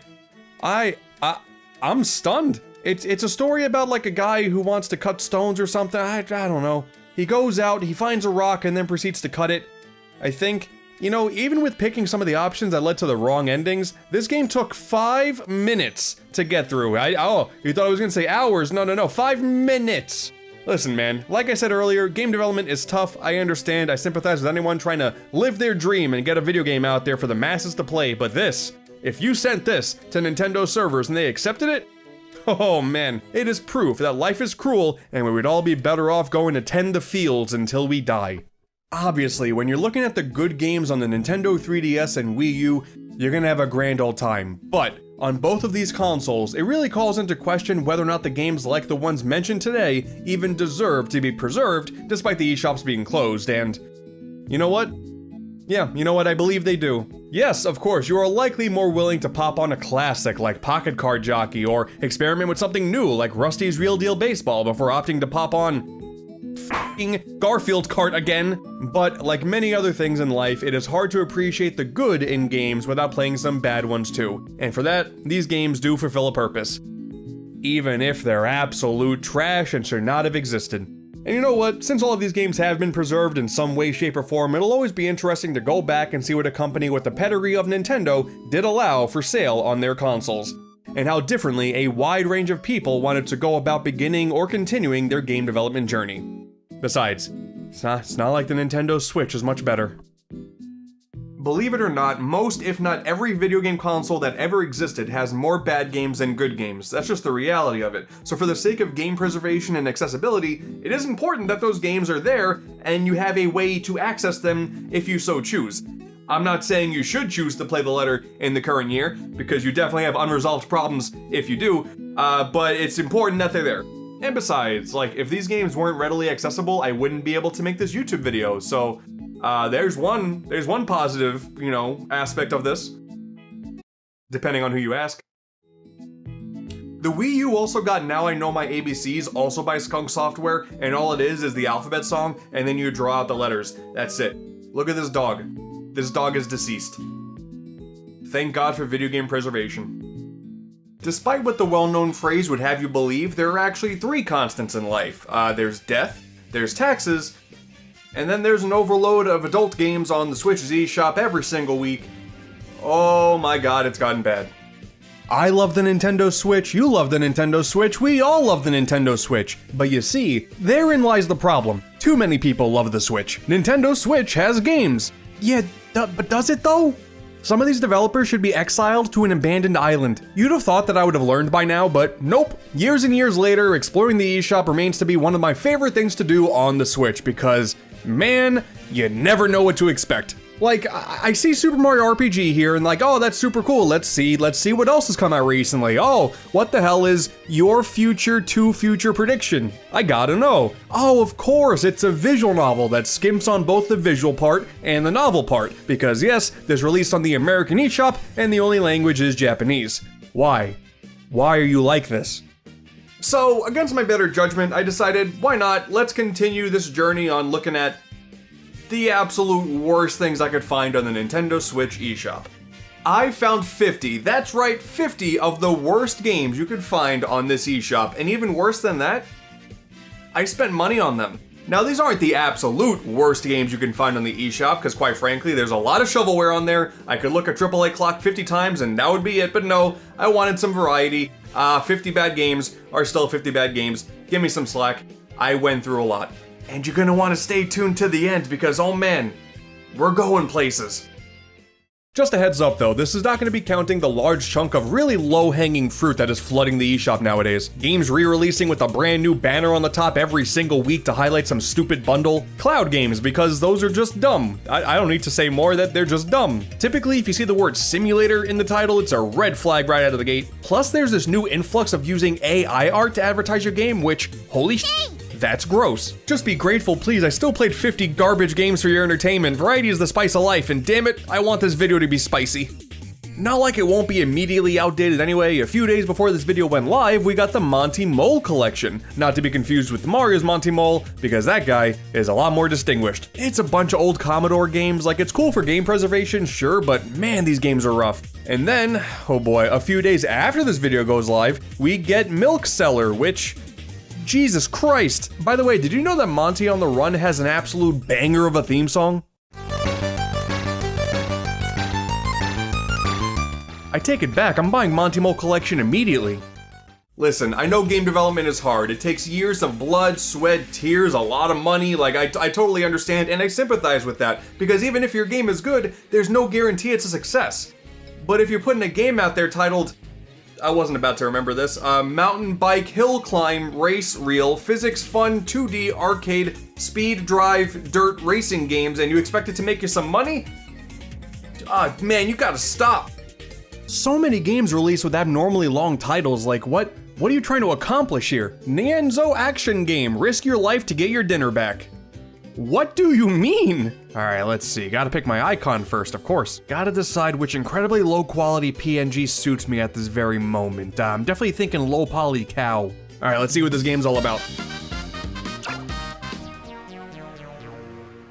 Okay, so in this game, you can reach speeds no mortal should. Holding right doesn't simply move you, but just you keep accelerating, you just hold the button and you just keep on moving until...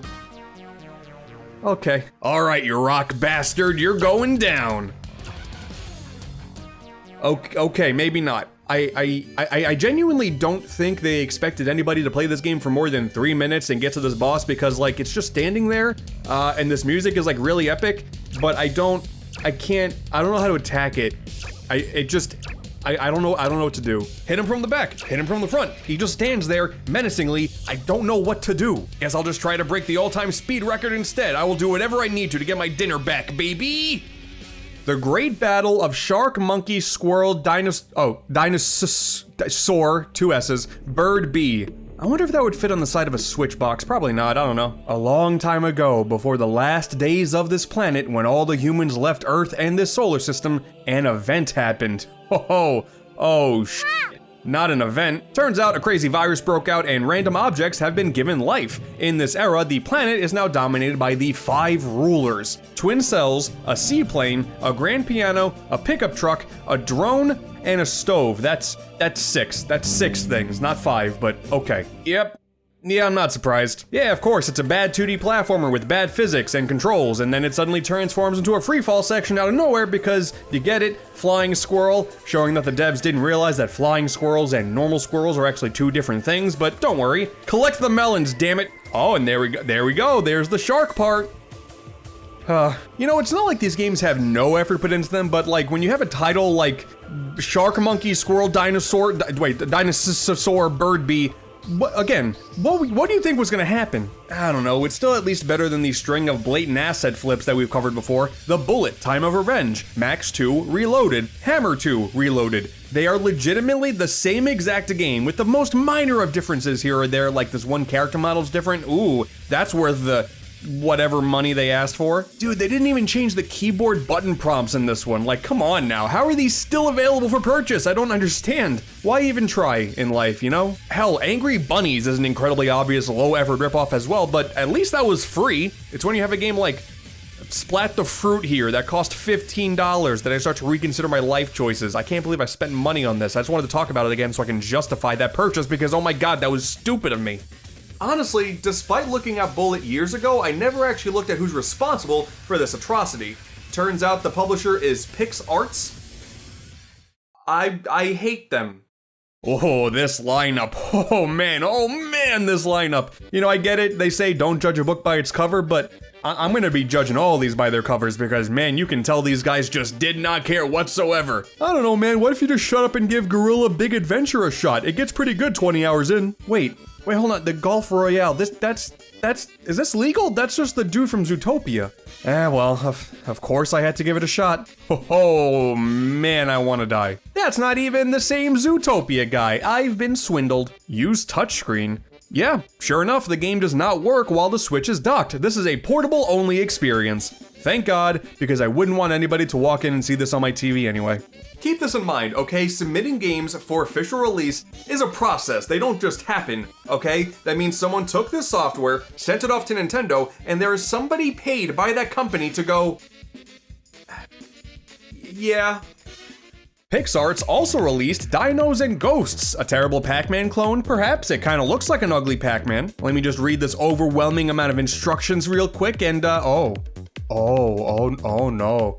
Oh no, this ain't Pac-Man. Okay, so I lied. I didn't actually read all those instructions. That was quite frankly, that was a lot of text. So from what I can ascertain here, you kind of crush anything that you want, but certain things don't give you points, like the green dinos. You gotta aim for the ghosts instead, which are X dinos, I think, because sometimes the dinos change color, and maybe these weird ball dishes have something to do with it. I don't know, I'm just fighting back the vomit real quick because I keep hitting a solid surface like an idiot and the camera goes absolutely crazy. F you, Dino. Oh, and also, on the topic of undocked only games, Amazing Mage. Why? Why must you make it difficult for me to capture footage of you? Alright, I'll set the stupid camera up, okay. Hey, wow, a terrible Zelda clone. Cool. Ah, damn it, I died. Alright, let's go back to Golf Royale. I should actually give that game a shot.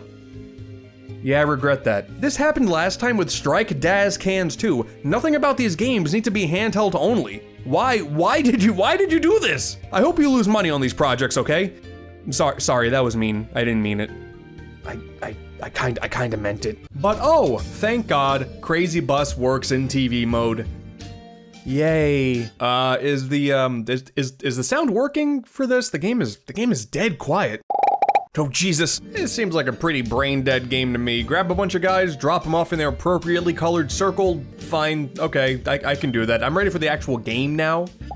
Oh God, oh my God, this frame rate. What do you mean? Oh no, now the cops are after me. No worries, let me just, excellent.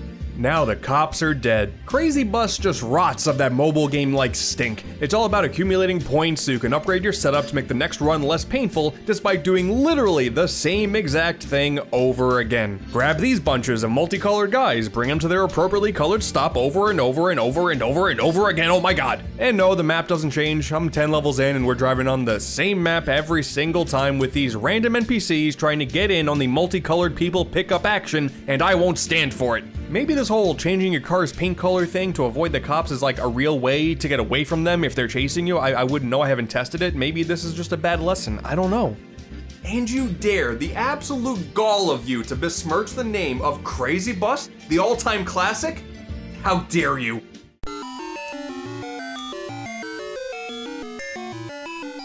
That's a cow. There he is. Is this gonna get me demonetized? Whoa! Oh, let's go, baby! Press and hold the A button to milk. Get to the end in one piece, and also be sure to hit the random guys with milk for extra points. I'm definitely getting demonetized. I guess in the world of auto runners, there are certainly worse, and I do appreciate just how stupid this is, but yeah, it's a bit rough. Plus, every time you get a speed up power, the screen starts to shrink and it's making me sick. No thank you, this is rotten milk. But I understand, sometimes making it really tough to control your jumps ends up being the main selling point of your platformer. I mean, look at Bouncy Bob here, where you have to commit to each jump like it's a 30-year house mortgage. Wipe that stupid grin off your face, Bob, you prick. We already talked about Angry Bunnies once in this video. We can't have 2 games with Angry Bunnies in it, that's past the quota, it's unnecessary. But I hear ya, y'all wanna know if Bouncy Bob is better than Joe Jump. Yeah, actually, Joe Jump gave me an aneurysm. This is one of the most BS auto runners I have ever played. Things are popping up and falling down out of nowhere. It's impossible to properly plan your jumps. Your axes are unreliable as all hell. Why do I have to hit things? Why do I have to throw axes with an arc that can barely hit things? I hate this. This one stage took me over 100 lives to get through. I want Joe Jump to jump into an active volcano. And I feel kind of bad. You know, initially I was confusing this game with Jumping Joe. No relation. You see, this game is actually a pretty decent high score challenge. Just jump to the left or to the right, that's it. Just how long can you last? It's not that weird that we have a platformer with the words Jump and Joe in the title, but it's definitely weird that it happened twice. Hey, do you remember Croc's World? Talked about this one a few years ago actually, so I've already been sitting on this one for quite a while, and you know, nothing new has gone on in this universe. I'm still just mad because that ain't Croc. That's not Croc. I know my Croc. That ain't Croc. This is Croc. Don't you dare say his name. But I bring up an older game that I've already covered to once again talk about Elva, the Eco Dragon. First off, damn, these moves. Bro is killing it right now. But secondly, back on the topic of asset flips, I managed to find this stupid dragon in another completely unrelated game. Don't get it twisted, I haven't 180'd on this abomination all out of nowhere, but still, a development is a development. Clearly there aren't that many uses of Elva out there in finished products, but I was browsing Steam one day and confirmed. Elva is shameless and will literally take any acting role that comes its way. Disgusting. But you know what? After trashing this game last time, I realized that I never actually checked out the climate change tutorial here in the main menu. Seems like it would be hilarious. And if it's not, I still want to know. I want to learn. You mean to tell me I went 2 years without realizing there was also a whole ass adult dragon in this game? That can shoot water for some reason? You know what? Maybe this game is not all that bad. Nope, yep. Yeah, it is.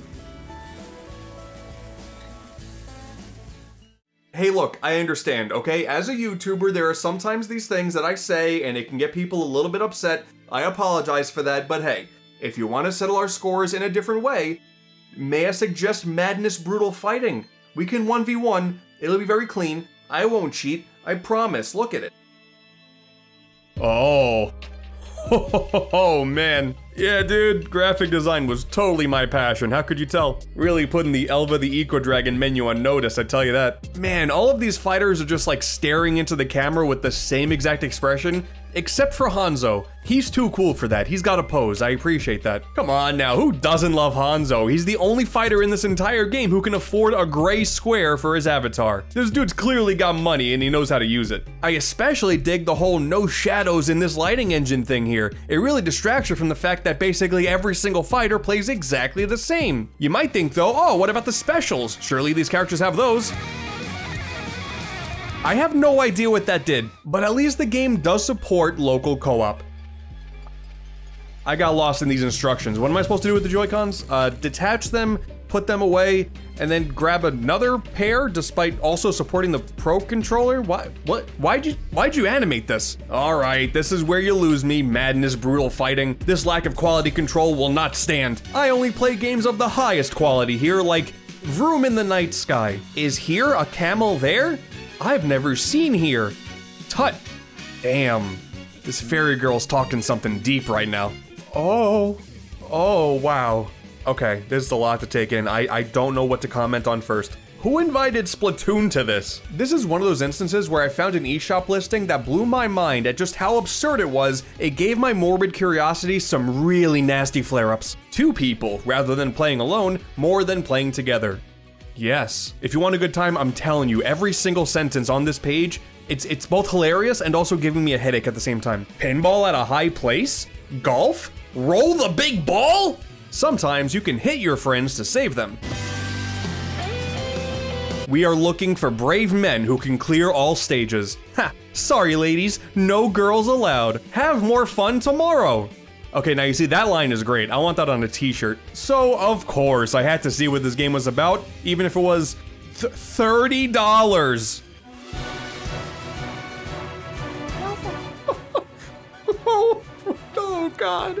Oh, my God. Oh, man, what is this? Oh, why would someone do this? It's okay. We still got the boulder dodging game and avoiding the sharks in the boat. And then there's rolling the big ball. That part of the description was true.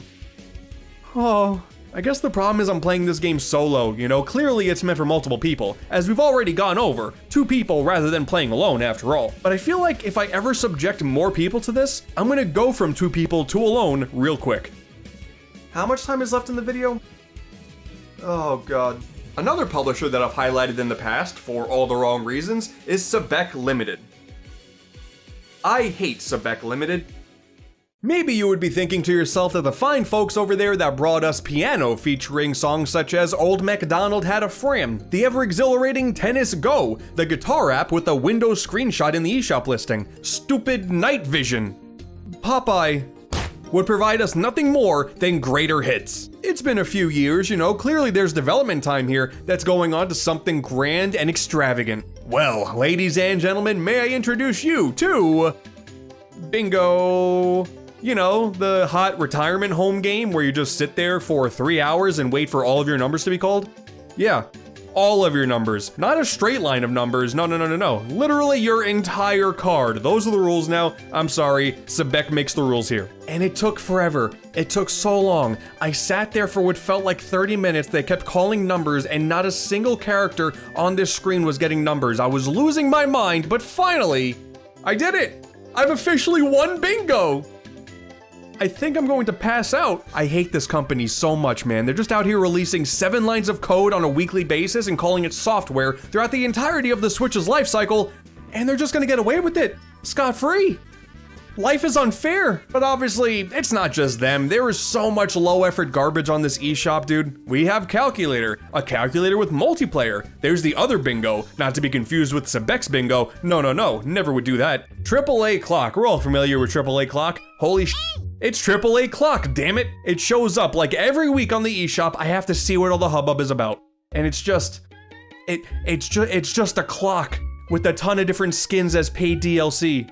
Brother, the Switch has a clock built into it. Hell, at least with Clock Simulator that I've also covered in the past, it's still dumb, but at least you got multiple timing-based minigames in there. That kind of makes it worth it. Okay, you know what? That's not doing AAA Clock justice. There is a minigame in here, and it's terrible. But hey, maybe the sequel, AAA Clock 2, because I found out this exists, will provide more of that time-telling goodness as well as a brand new minigame. And hey, look at that, it does! This time it's like a Mega Man kind of thing.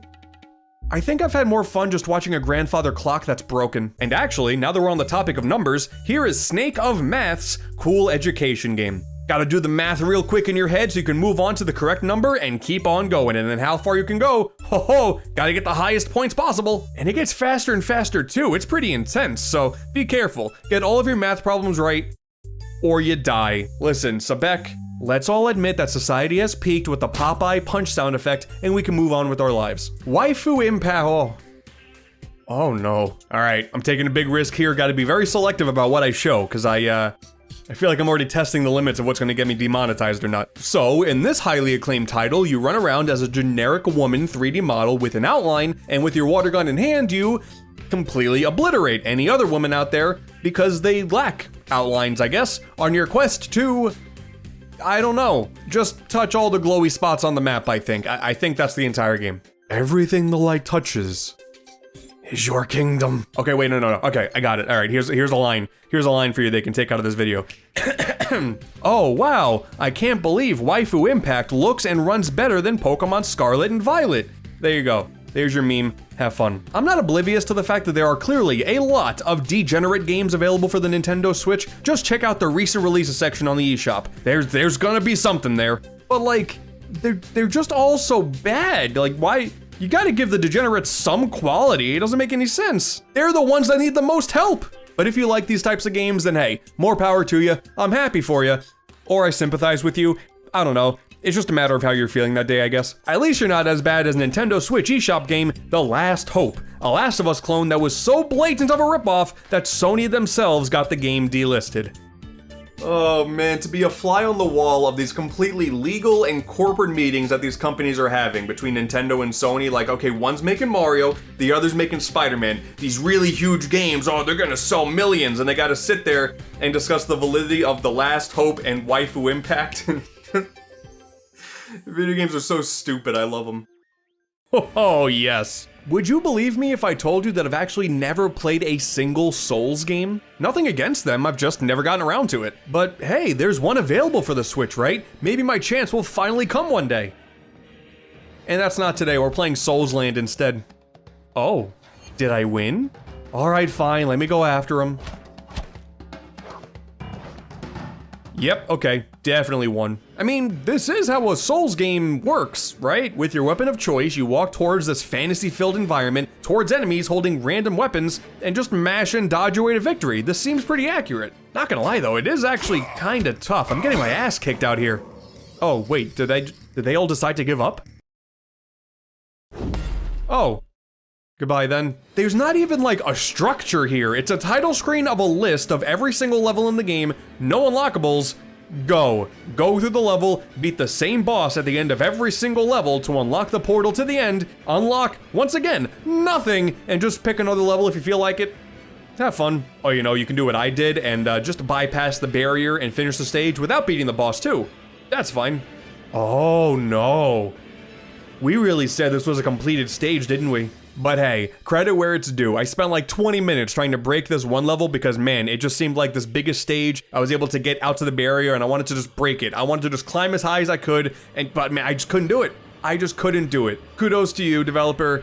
I couldn't break your game. Now, considering I haven't played another Souls game, I guess I can just go around saying now that this is my favorite one in the genre. I might keep it that way because I feel like that's just gonna piss off Souls fans in the funniest way possible. I don't know, bro, you really should get around to playing Elden Ring. It's super good. I don't know, is it like Soulsland? Ski Sniper, oh boy. You see that guy trying to go skiing? You gotta snipe him. It's like Duck Hunt, but with people. How fun. I don't know what's worse, okay? Like the entire concept of this game, or the fact that it doesn't matter if you blast this guy out of the air. The next guy goes down for a ski too, just to test his chances. Don't ever let anybody tell you that Ant Dude does nothing but play cartoony platformers. Let's keep it edgy over here, you know? 3D at Van Time. Looks like this could fit the bill. Maybe. So we got a first-person shooter with a time-bending gun. Okay, like a little puzzle game like Portal. Okay, I like Portal. Let's see how this goes. Our first quest is to get these 3 keys to unlock this door. Easy peasy. Pretty linear game here to get to the keys, but some of the puzzles actually got me a bit stumped. I'm surprised. So if this is the tutorial, I can't wait to see the rest of the game. All right, I got all 3 keys. Now it's time to unlock the door. Hey, look at that, a winged car. That's kind of cool. Let's get in, fly off to the actual start of the game. What? Okay, I don't know, maybe the game glitched. Let me click continue here. Back at the door, get into the car, fly into space. That was the whole game. It was 5 minutes long to complete, and it cost me $10. $2 a minute? No thank you. I know enough math to know that is absolutely disgusting. And what the hell does Advan Time mean? And you know what's really messed up? Advan Time is a lot shorter than the Mysterious Adventures of Michael. That game is way longer. You all know about Michael, right? You ever used to get really desperate in a computer class back in school, so you would try to sneak in some gaming from a sketchy website and you would play it because that's all you had access to? Well, yeah, that's the Mysterious Adventures of Michael, but this one costs money. As you can tell, it's a 2D platformer. That's the best thing I can say. The controls are floaty beyond all belief, but damn it, you can move left and you can move right and you have a jump button. This is a platformer, and you can't tell me otherwise. And less than 30 minutes later, it's over. So yeah, about 3 times as long as Advan Time was. Good morning, Michael. Daddy, I just had a very fun dream. Did you? Let me hear about your dream next time. All right. And Michael's dad was never seen again. Believe it or not, just because your game is pixel-based doesn't mean you're allowed to make your game really annoying because people always talk about how rough some old games are. That's not how this works. Speaking of, Superola and the Lost Burgers. The world is being taken over by meat. Go get burgers, I guess. And wow, it's bad. Bro, what year is it? What? What? This is such a fever dream, man. Like, the shop is a ripoff of Wonder Boy. We got this Sonic-looking ring when you finish a stage. One of the hot dog bosses was a game of rock, paper, scissors, lizard, Spock, which I found out is a real thing. And this level of pure insanity would be great if the game was fun. And it's in this video, so of course, it's not. It sounds like a great selling point to have the most unhinged platforming experience the world has ever seen where you play as this thing, but to put it simply, it just controls so poorly and it's littered with far too many beginner's traps. It's not fun. It could be charming, but instead, it's just bad. I hope Superola never gets his burgers and gets old Yellered behind a shed. Of all the pixel games that I've had the pleasure and or displeasure of playing during all of these struggles, 2 stand out above the rest as, holy shit, what were you doing? That bird, bear, squirrel, dinosaur thing from before it gets close, but no, even worse than that. First off, Dear God, which is an appropriate title because those are also the words I said while playing this. So get this, okay, you're a hunter, right? You get killed by a wolf, and that hunter meets the Dear God. And now you're a baby deer, okay. Ooh, is this a story all about teaching people the wrongdoings of hunting innocent animals in the wild? No! One of the first things I did was kill some wiggly thing here, and then I moved on. I have learned 0 lessons. So in typical fashion, you move from left to right. Okay, I kill another hunter. Okay, cool. And then I just keep moving right. I just keep on. I just keep on moving. That's it, I think. It's hard to really gather exactly what's going on here. Like, there's some platforming, there's some puzzles, there's some story elements, but like nothing melds together and makes sense. I just continue to go right because video game logic dictates I do so, and that's all I'm working with. Eventually, I met a shockingly gruesome death, met the Dear God once again, and now I'm an otter? What? And now I'm stuck. I think I soft locked the game because I can't jump out of this. Great. Oh dear God. Valentina, oh yeah, here we go. Off to a really great start choosing a font that doesn't have all the characters you want to use. Excellent. I fear of something might happen with the kingdom and the fool Joao. What's we gonna do, Valentina? I know that I ran from the castle, but I need to save my parents. He have that madness that will impress me, becoming a great knight.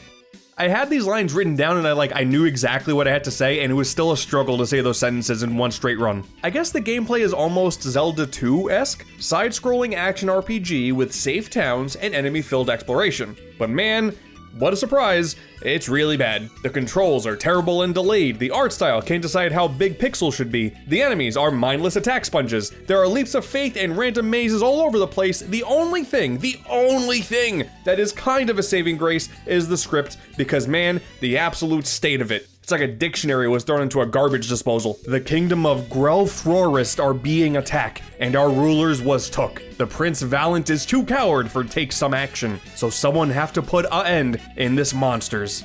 Dude, I'm telling you once again, that was so hard to say, and the amount of squiggly lines that my script threw at me when I wrote the exact quote down, oh my god, oh man. There he is. All I'm saying here is that I think we're giving Vroom in the Night Sky way too much flack here. Like, yes, it is bad, and also features insane dialogue, but surprisingly enough, it is a lot more competent than a lot of the trash that we have now. We really had no idea just how good we had it back in 2017. Because say what you will for the launch window games of the Nintendo Switch, Vroom in the Night Sky is infinitely funnier than Breath of the Wild. Leave a comment with the word tut if you agree. Alright, now this next one? This one kind of broke me, I'm not gonna lie. Some of these games just really push the limits of what's even legal on this eShop, right? Like, am I crazy in that? We have the Zootopia Fox, that's already a whole big can of worms. We still have Pizza Parking available on the eShop, which has the Final Fantasy Victory jingle. I don't really think Square Enix gave that one the okay. But then, here we have a skateboarding with Maxwell the cat, and that's Ugandan Knuckles. And the eShop just says Knuckles the Echidna. What are we doing?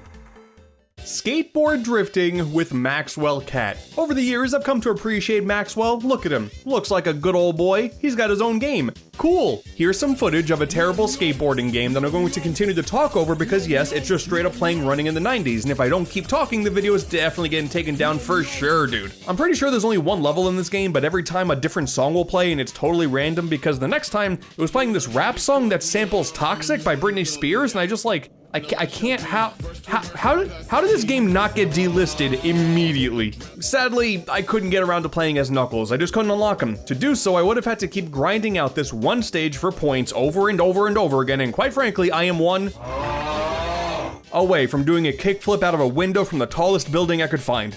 Maybe if there was multiplayer, it would have been just the right amount of stupid with friends on a random weekend, but I couldn't figure out how to do that. I gotta just sit here playing the game by myself like a damn hooligan. That's just the Grand Theft Auto jingle. I can't. I feel like I'm having an anxiety attack. The game did also get a release on the PS4, so hey, you Sony heads can play it if you want to, but I don't think I can put myself through this on a second console. I think I'm okay. Plus, the Switch one is called Skateboard Drifting with Maxwell Cat, the Game Simulator, while the PS4 one is Skateboard Drifting Simulator with Maxwell Cat, the Game. I don't know what these names mean, and once again, the word simulator, red flag, abort, abort. Oh, dude, hell yeah. Okay, on the topic of legal shenanigans, oh my god, dude, Shark. Dude, it's Shark. Okay, on the surface, or I guess under the surface because it's underwater, haha. This is just a mediocre arcade game where you're a small fish, you eat smaller fish, you become bigger fish, and then you can eat bigger fish. We've all played games like this before. It's not good, but it's relatively harmless. But dude, oh man, this game shouldn't even exist because man, I got a story for you. Shark of all games was once believed to not even be possible on Nintendo Switch, because actually it was once a highly anticipated title for a different console, the Intellivision Amico. Oh boy, okay, history lesson. This guy here, Tommy Tallarico, well-known liar and scam artist and sometimes made video game music, acquired the rights to the Intellivision name back in 2018 with the hopes of reinvigorating the brand in a grand way with a brand new console, with its focus set towards family fun, something that, I guess, no other consoles are providing, but okay. The console featured a controller with the screen on it, something that, you know, has historically worked before. The physical games were NFC cards that unlocked a digital game and not actual physical media, plus the games were apparently NFTs, something that they never really elaborated on, but okay, that was a selling point, I guess. But the real crux of all of it was its content was going to be exclusive. Maybe a game from somewhere else was going to show up on it, but it would still have content that you can only get on Amico. This whole thing is honestly a giant rabbit hole. The console is never coming out, they have a failed mobile app, they can't afford to actually make the console anymore. It's just a mess, and there's content out there that explains things far better than I ever could, but the bottom line here is it didn't matter how low quality all of the games looked, some of which were confirmed to be garbage flash games from websites that have existed for years. Tommy T over here really fought to defend the claim that these games simply cannot work on any other console because of the extra screen, and any other Amico features are integral to the game's very existence.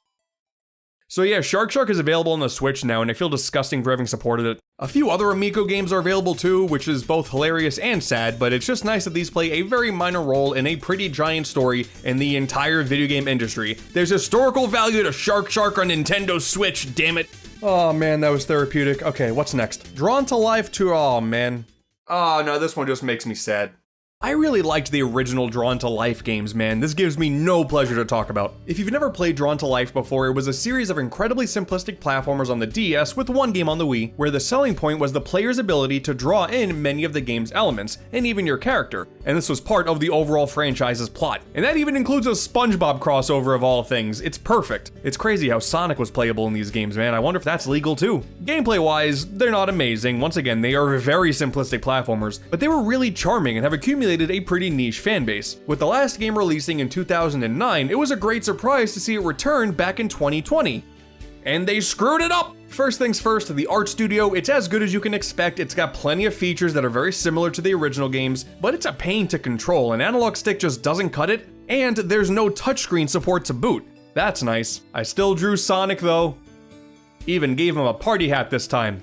Aw, happy birthday. But the story segments last far too long and offer nothing of substance. The platforming feels incredibly slow, and rather than have it be a standard platformer, it's now a puzzle platformer, with absolutely soulless level designs and mechanics and clashing art styles. Oh, but see, you can place enemies in some of the levels now because hey, it's a game all about your artistic vision. You can make it whatever you want. No. This is not Drawn to Life. These games were always childish, but at least they were somewhat engaging, you know? If Two Realms ended up being the deciding factor as to whether or not this franchise continues, it wasn't worth it, man. Dude, why do they ruin both this and Scribblenauts when they brought the series to the Switch with brand new games? Like, why did we have to ruin both franchise in one swoop? This is more depressing than the original ending for the next chapter on DS. Because yeah, if you know, you know, Jesus Christ. Preventative Strike, it's just a terrible shooter. That's it. Also, there's Hello Kitty Cruisers. That game goes on sale like a bunch, so if you want a really terrible kart racer that only has a few tracks, it plays terribly, and for cheap, then this is the game for you. But once again, that's all I got. Sorry, I felt like we needed a palate cleanser. Oh boy, here we go. Back to Nicky the Home Alone golf ball, joy. When I first played this game a few years ago, quite frankly, this was one of the most anxiety-inducing experiences of my life. You are a golf ball, you want to get to a party, and with these weird aim and shoot mechanics, this lack of precision was making me lose my damn mind. Just let me out of the stupid just let me out of the stupid pile of hay. I swear I will burn this barn to the ground. Oh, and the voice acting, mwah, exquisite. Last time you came here it was through the roof. Good luck finding it. You know, the roof, the thing upstairs. This might be actually one of my most hated games of all time. The only game to get me so angry at how it controls, I was ready to snap my controller in half. People tend to say that when a game is like slightly irritating, but no, I got really close with this one. This is no joke. All just to get to a party I didn't even want to go to begin with, to watch Nicky throw down some sick dance moves. I'm so angry. And you're not supposed to be angry with golf. Golf is supposed to be more soothing. Who wants angry golf? Uh-oh. Dude, this golf ball is f***ing pissed. How many shots will it take you to get to the goal at the end of the stage while avoiding all of these bombs that are just everywhere because they're gonna make you more angry? Grah. Now, I'm just speculating here. This is no definitive claim or anything, but I feel like all of these assets are stolen. I have no basis for any of that, but just look at this. I have a hunch. At least give the text an outline, I'm begging you. I'm not necessarily angry playing Angry Golf. I'm just disappointed. Now I just fell into this weird rabbit hole of finding a few games that just remind me of some terrible games I covered in the past. Like, oh great, cool, the trauma's coming back all at once. If you remember, I once talked about Tiny Racer a few years ago, the lowest rated game on Metacritic from the year 2020. Arguably the worst thing that happened that year. And yeah, it's pretty bad. Just this nonsensical racing game with bad physics and track designs lacking all cohesion. That whole worst rated game on Metacritic thing is mostly just because barely anybody reviewed it, so I guess to the developers out there, take this as a badge of honor, congratulations. Because look, this isn't good at all, but I'll do you one even better. Need for Speed Drink and Drive Simulator.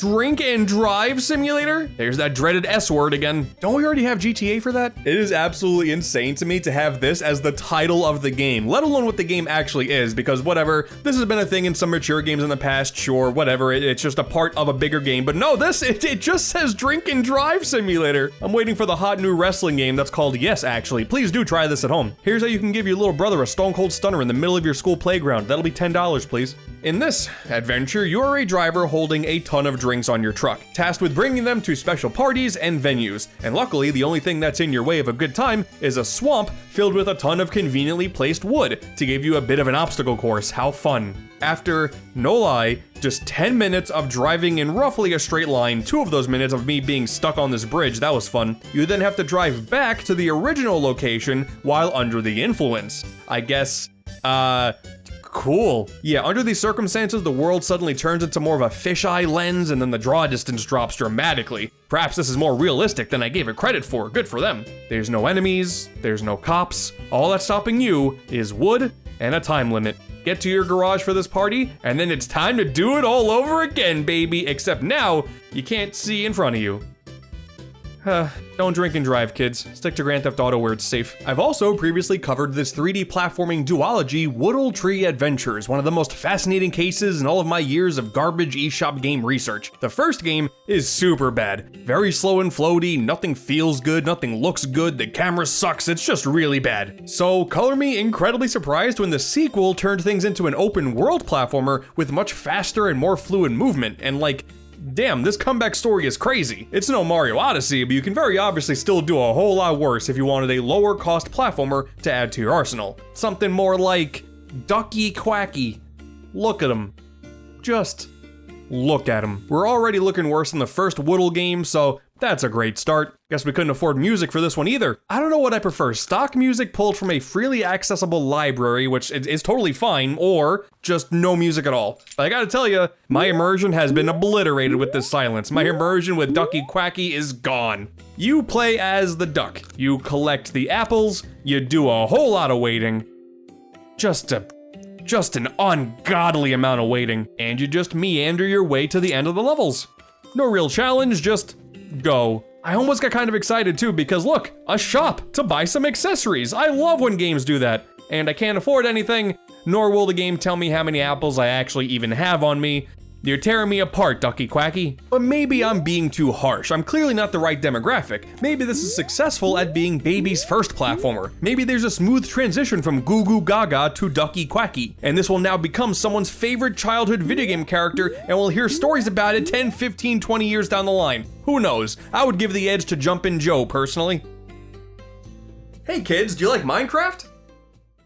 Well good, we're not playing that, we're gonna play Survival, baby. Look at this face.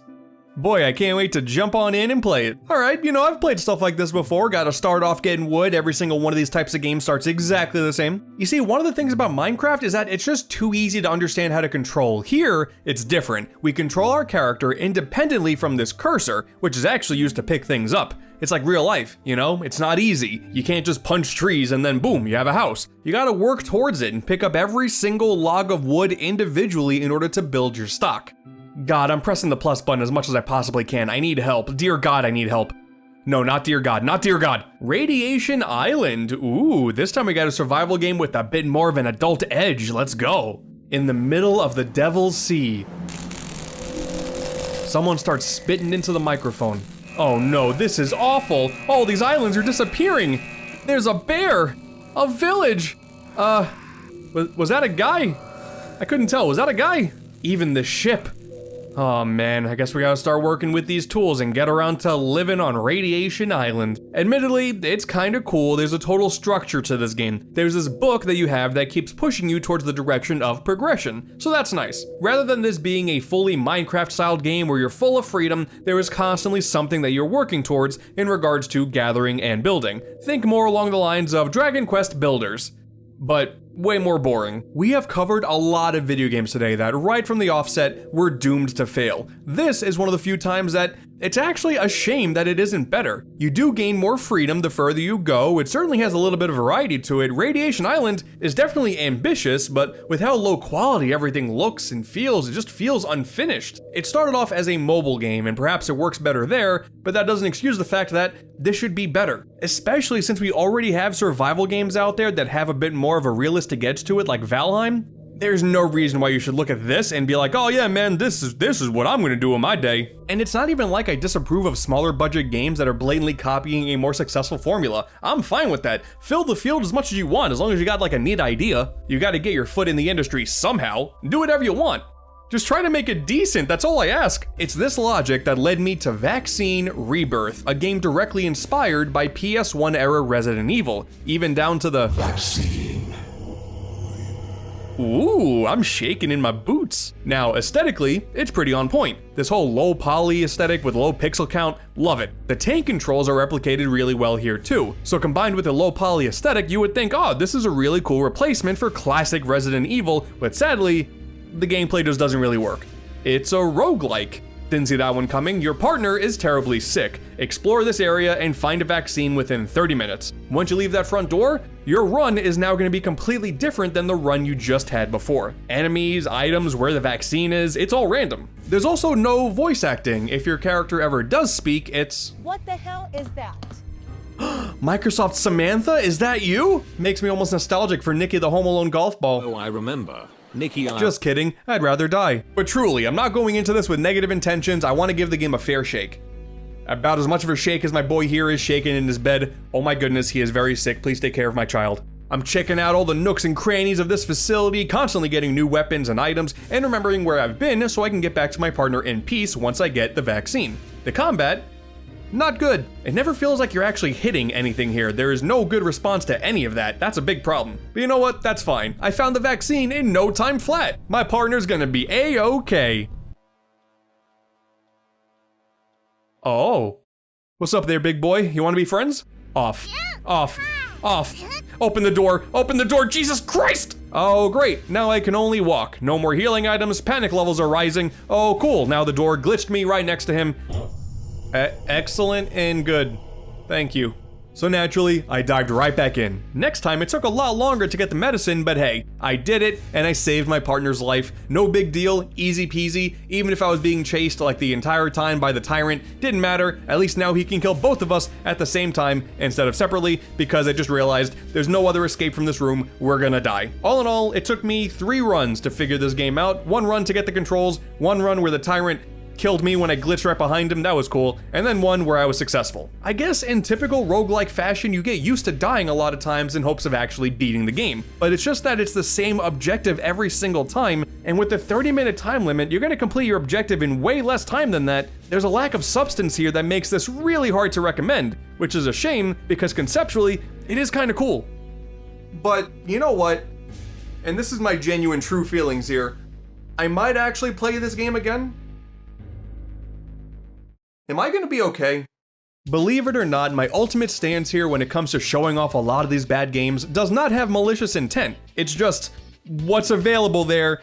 I check the eShop regularly. A lot of these developers do it to themselves. While a lot of these games are bad to terrible across a whole wide spectrum, I genuinely think a bunch of these games are now going to be entering my rotation of titles to show off to friends whenever they're around, to just show them how absurd the eShop can be. The amount of times I've shown people the Final Fantasy victory jingle in pizza parking,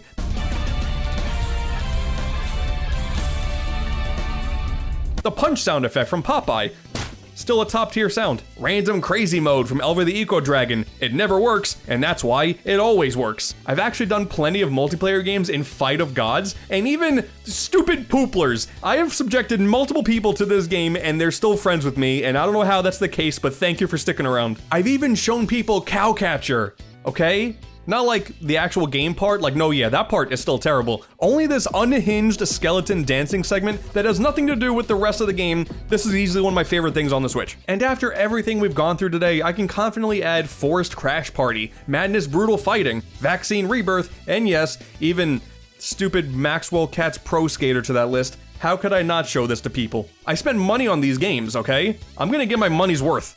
Business-wise, how Nintendo allows any of this stuff on the eShop is beyond me, but man, I'm just happy that they exist. for the most part. I want Nikki the golf ball to burn in hell. Just shows that at the end of the day, video games don't have to be taken all that seriously, and whatever you find enjoyment in with this form of entertainment, I say go for it. But then there's Foot Clinic. I'm gonna vomit.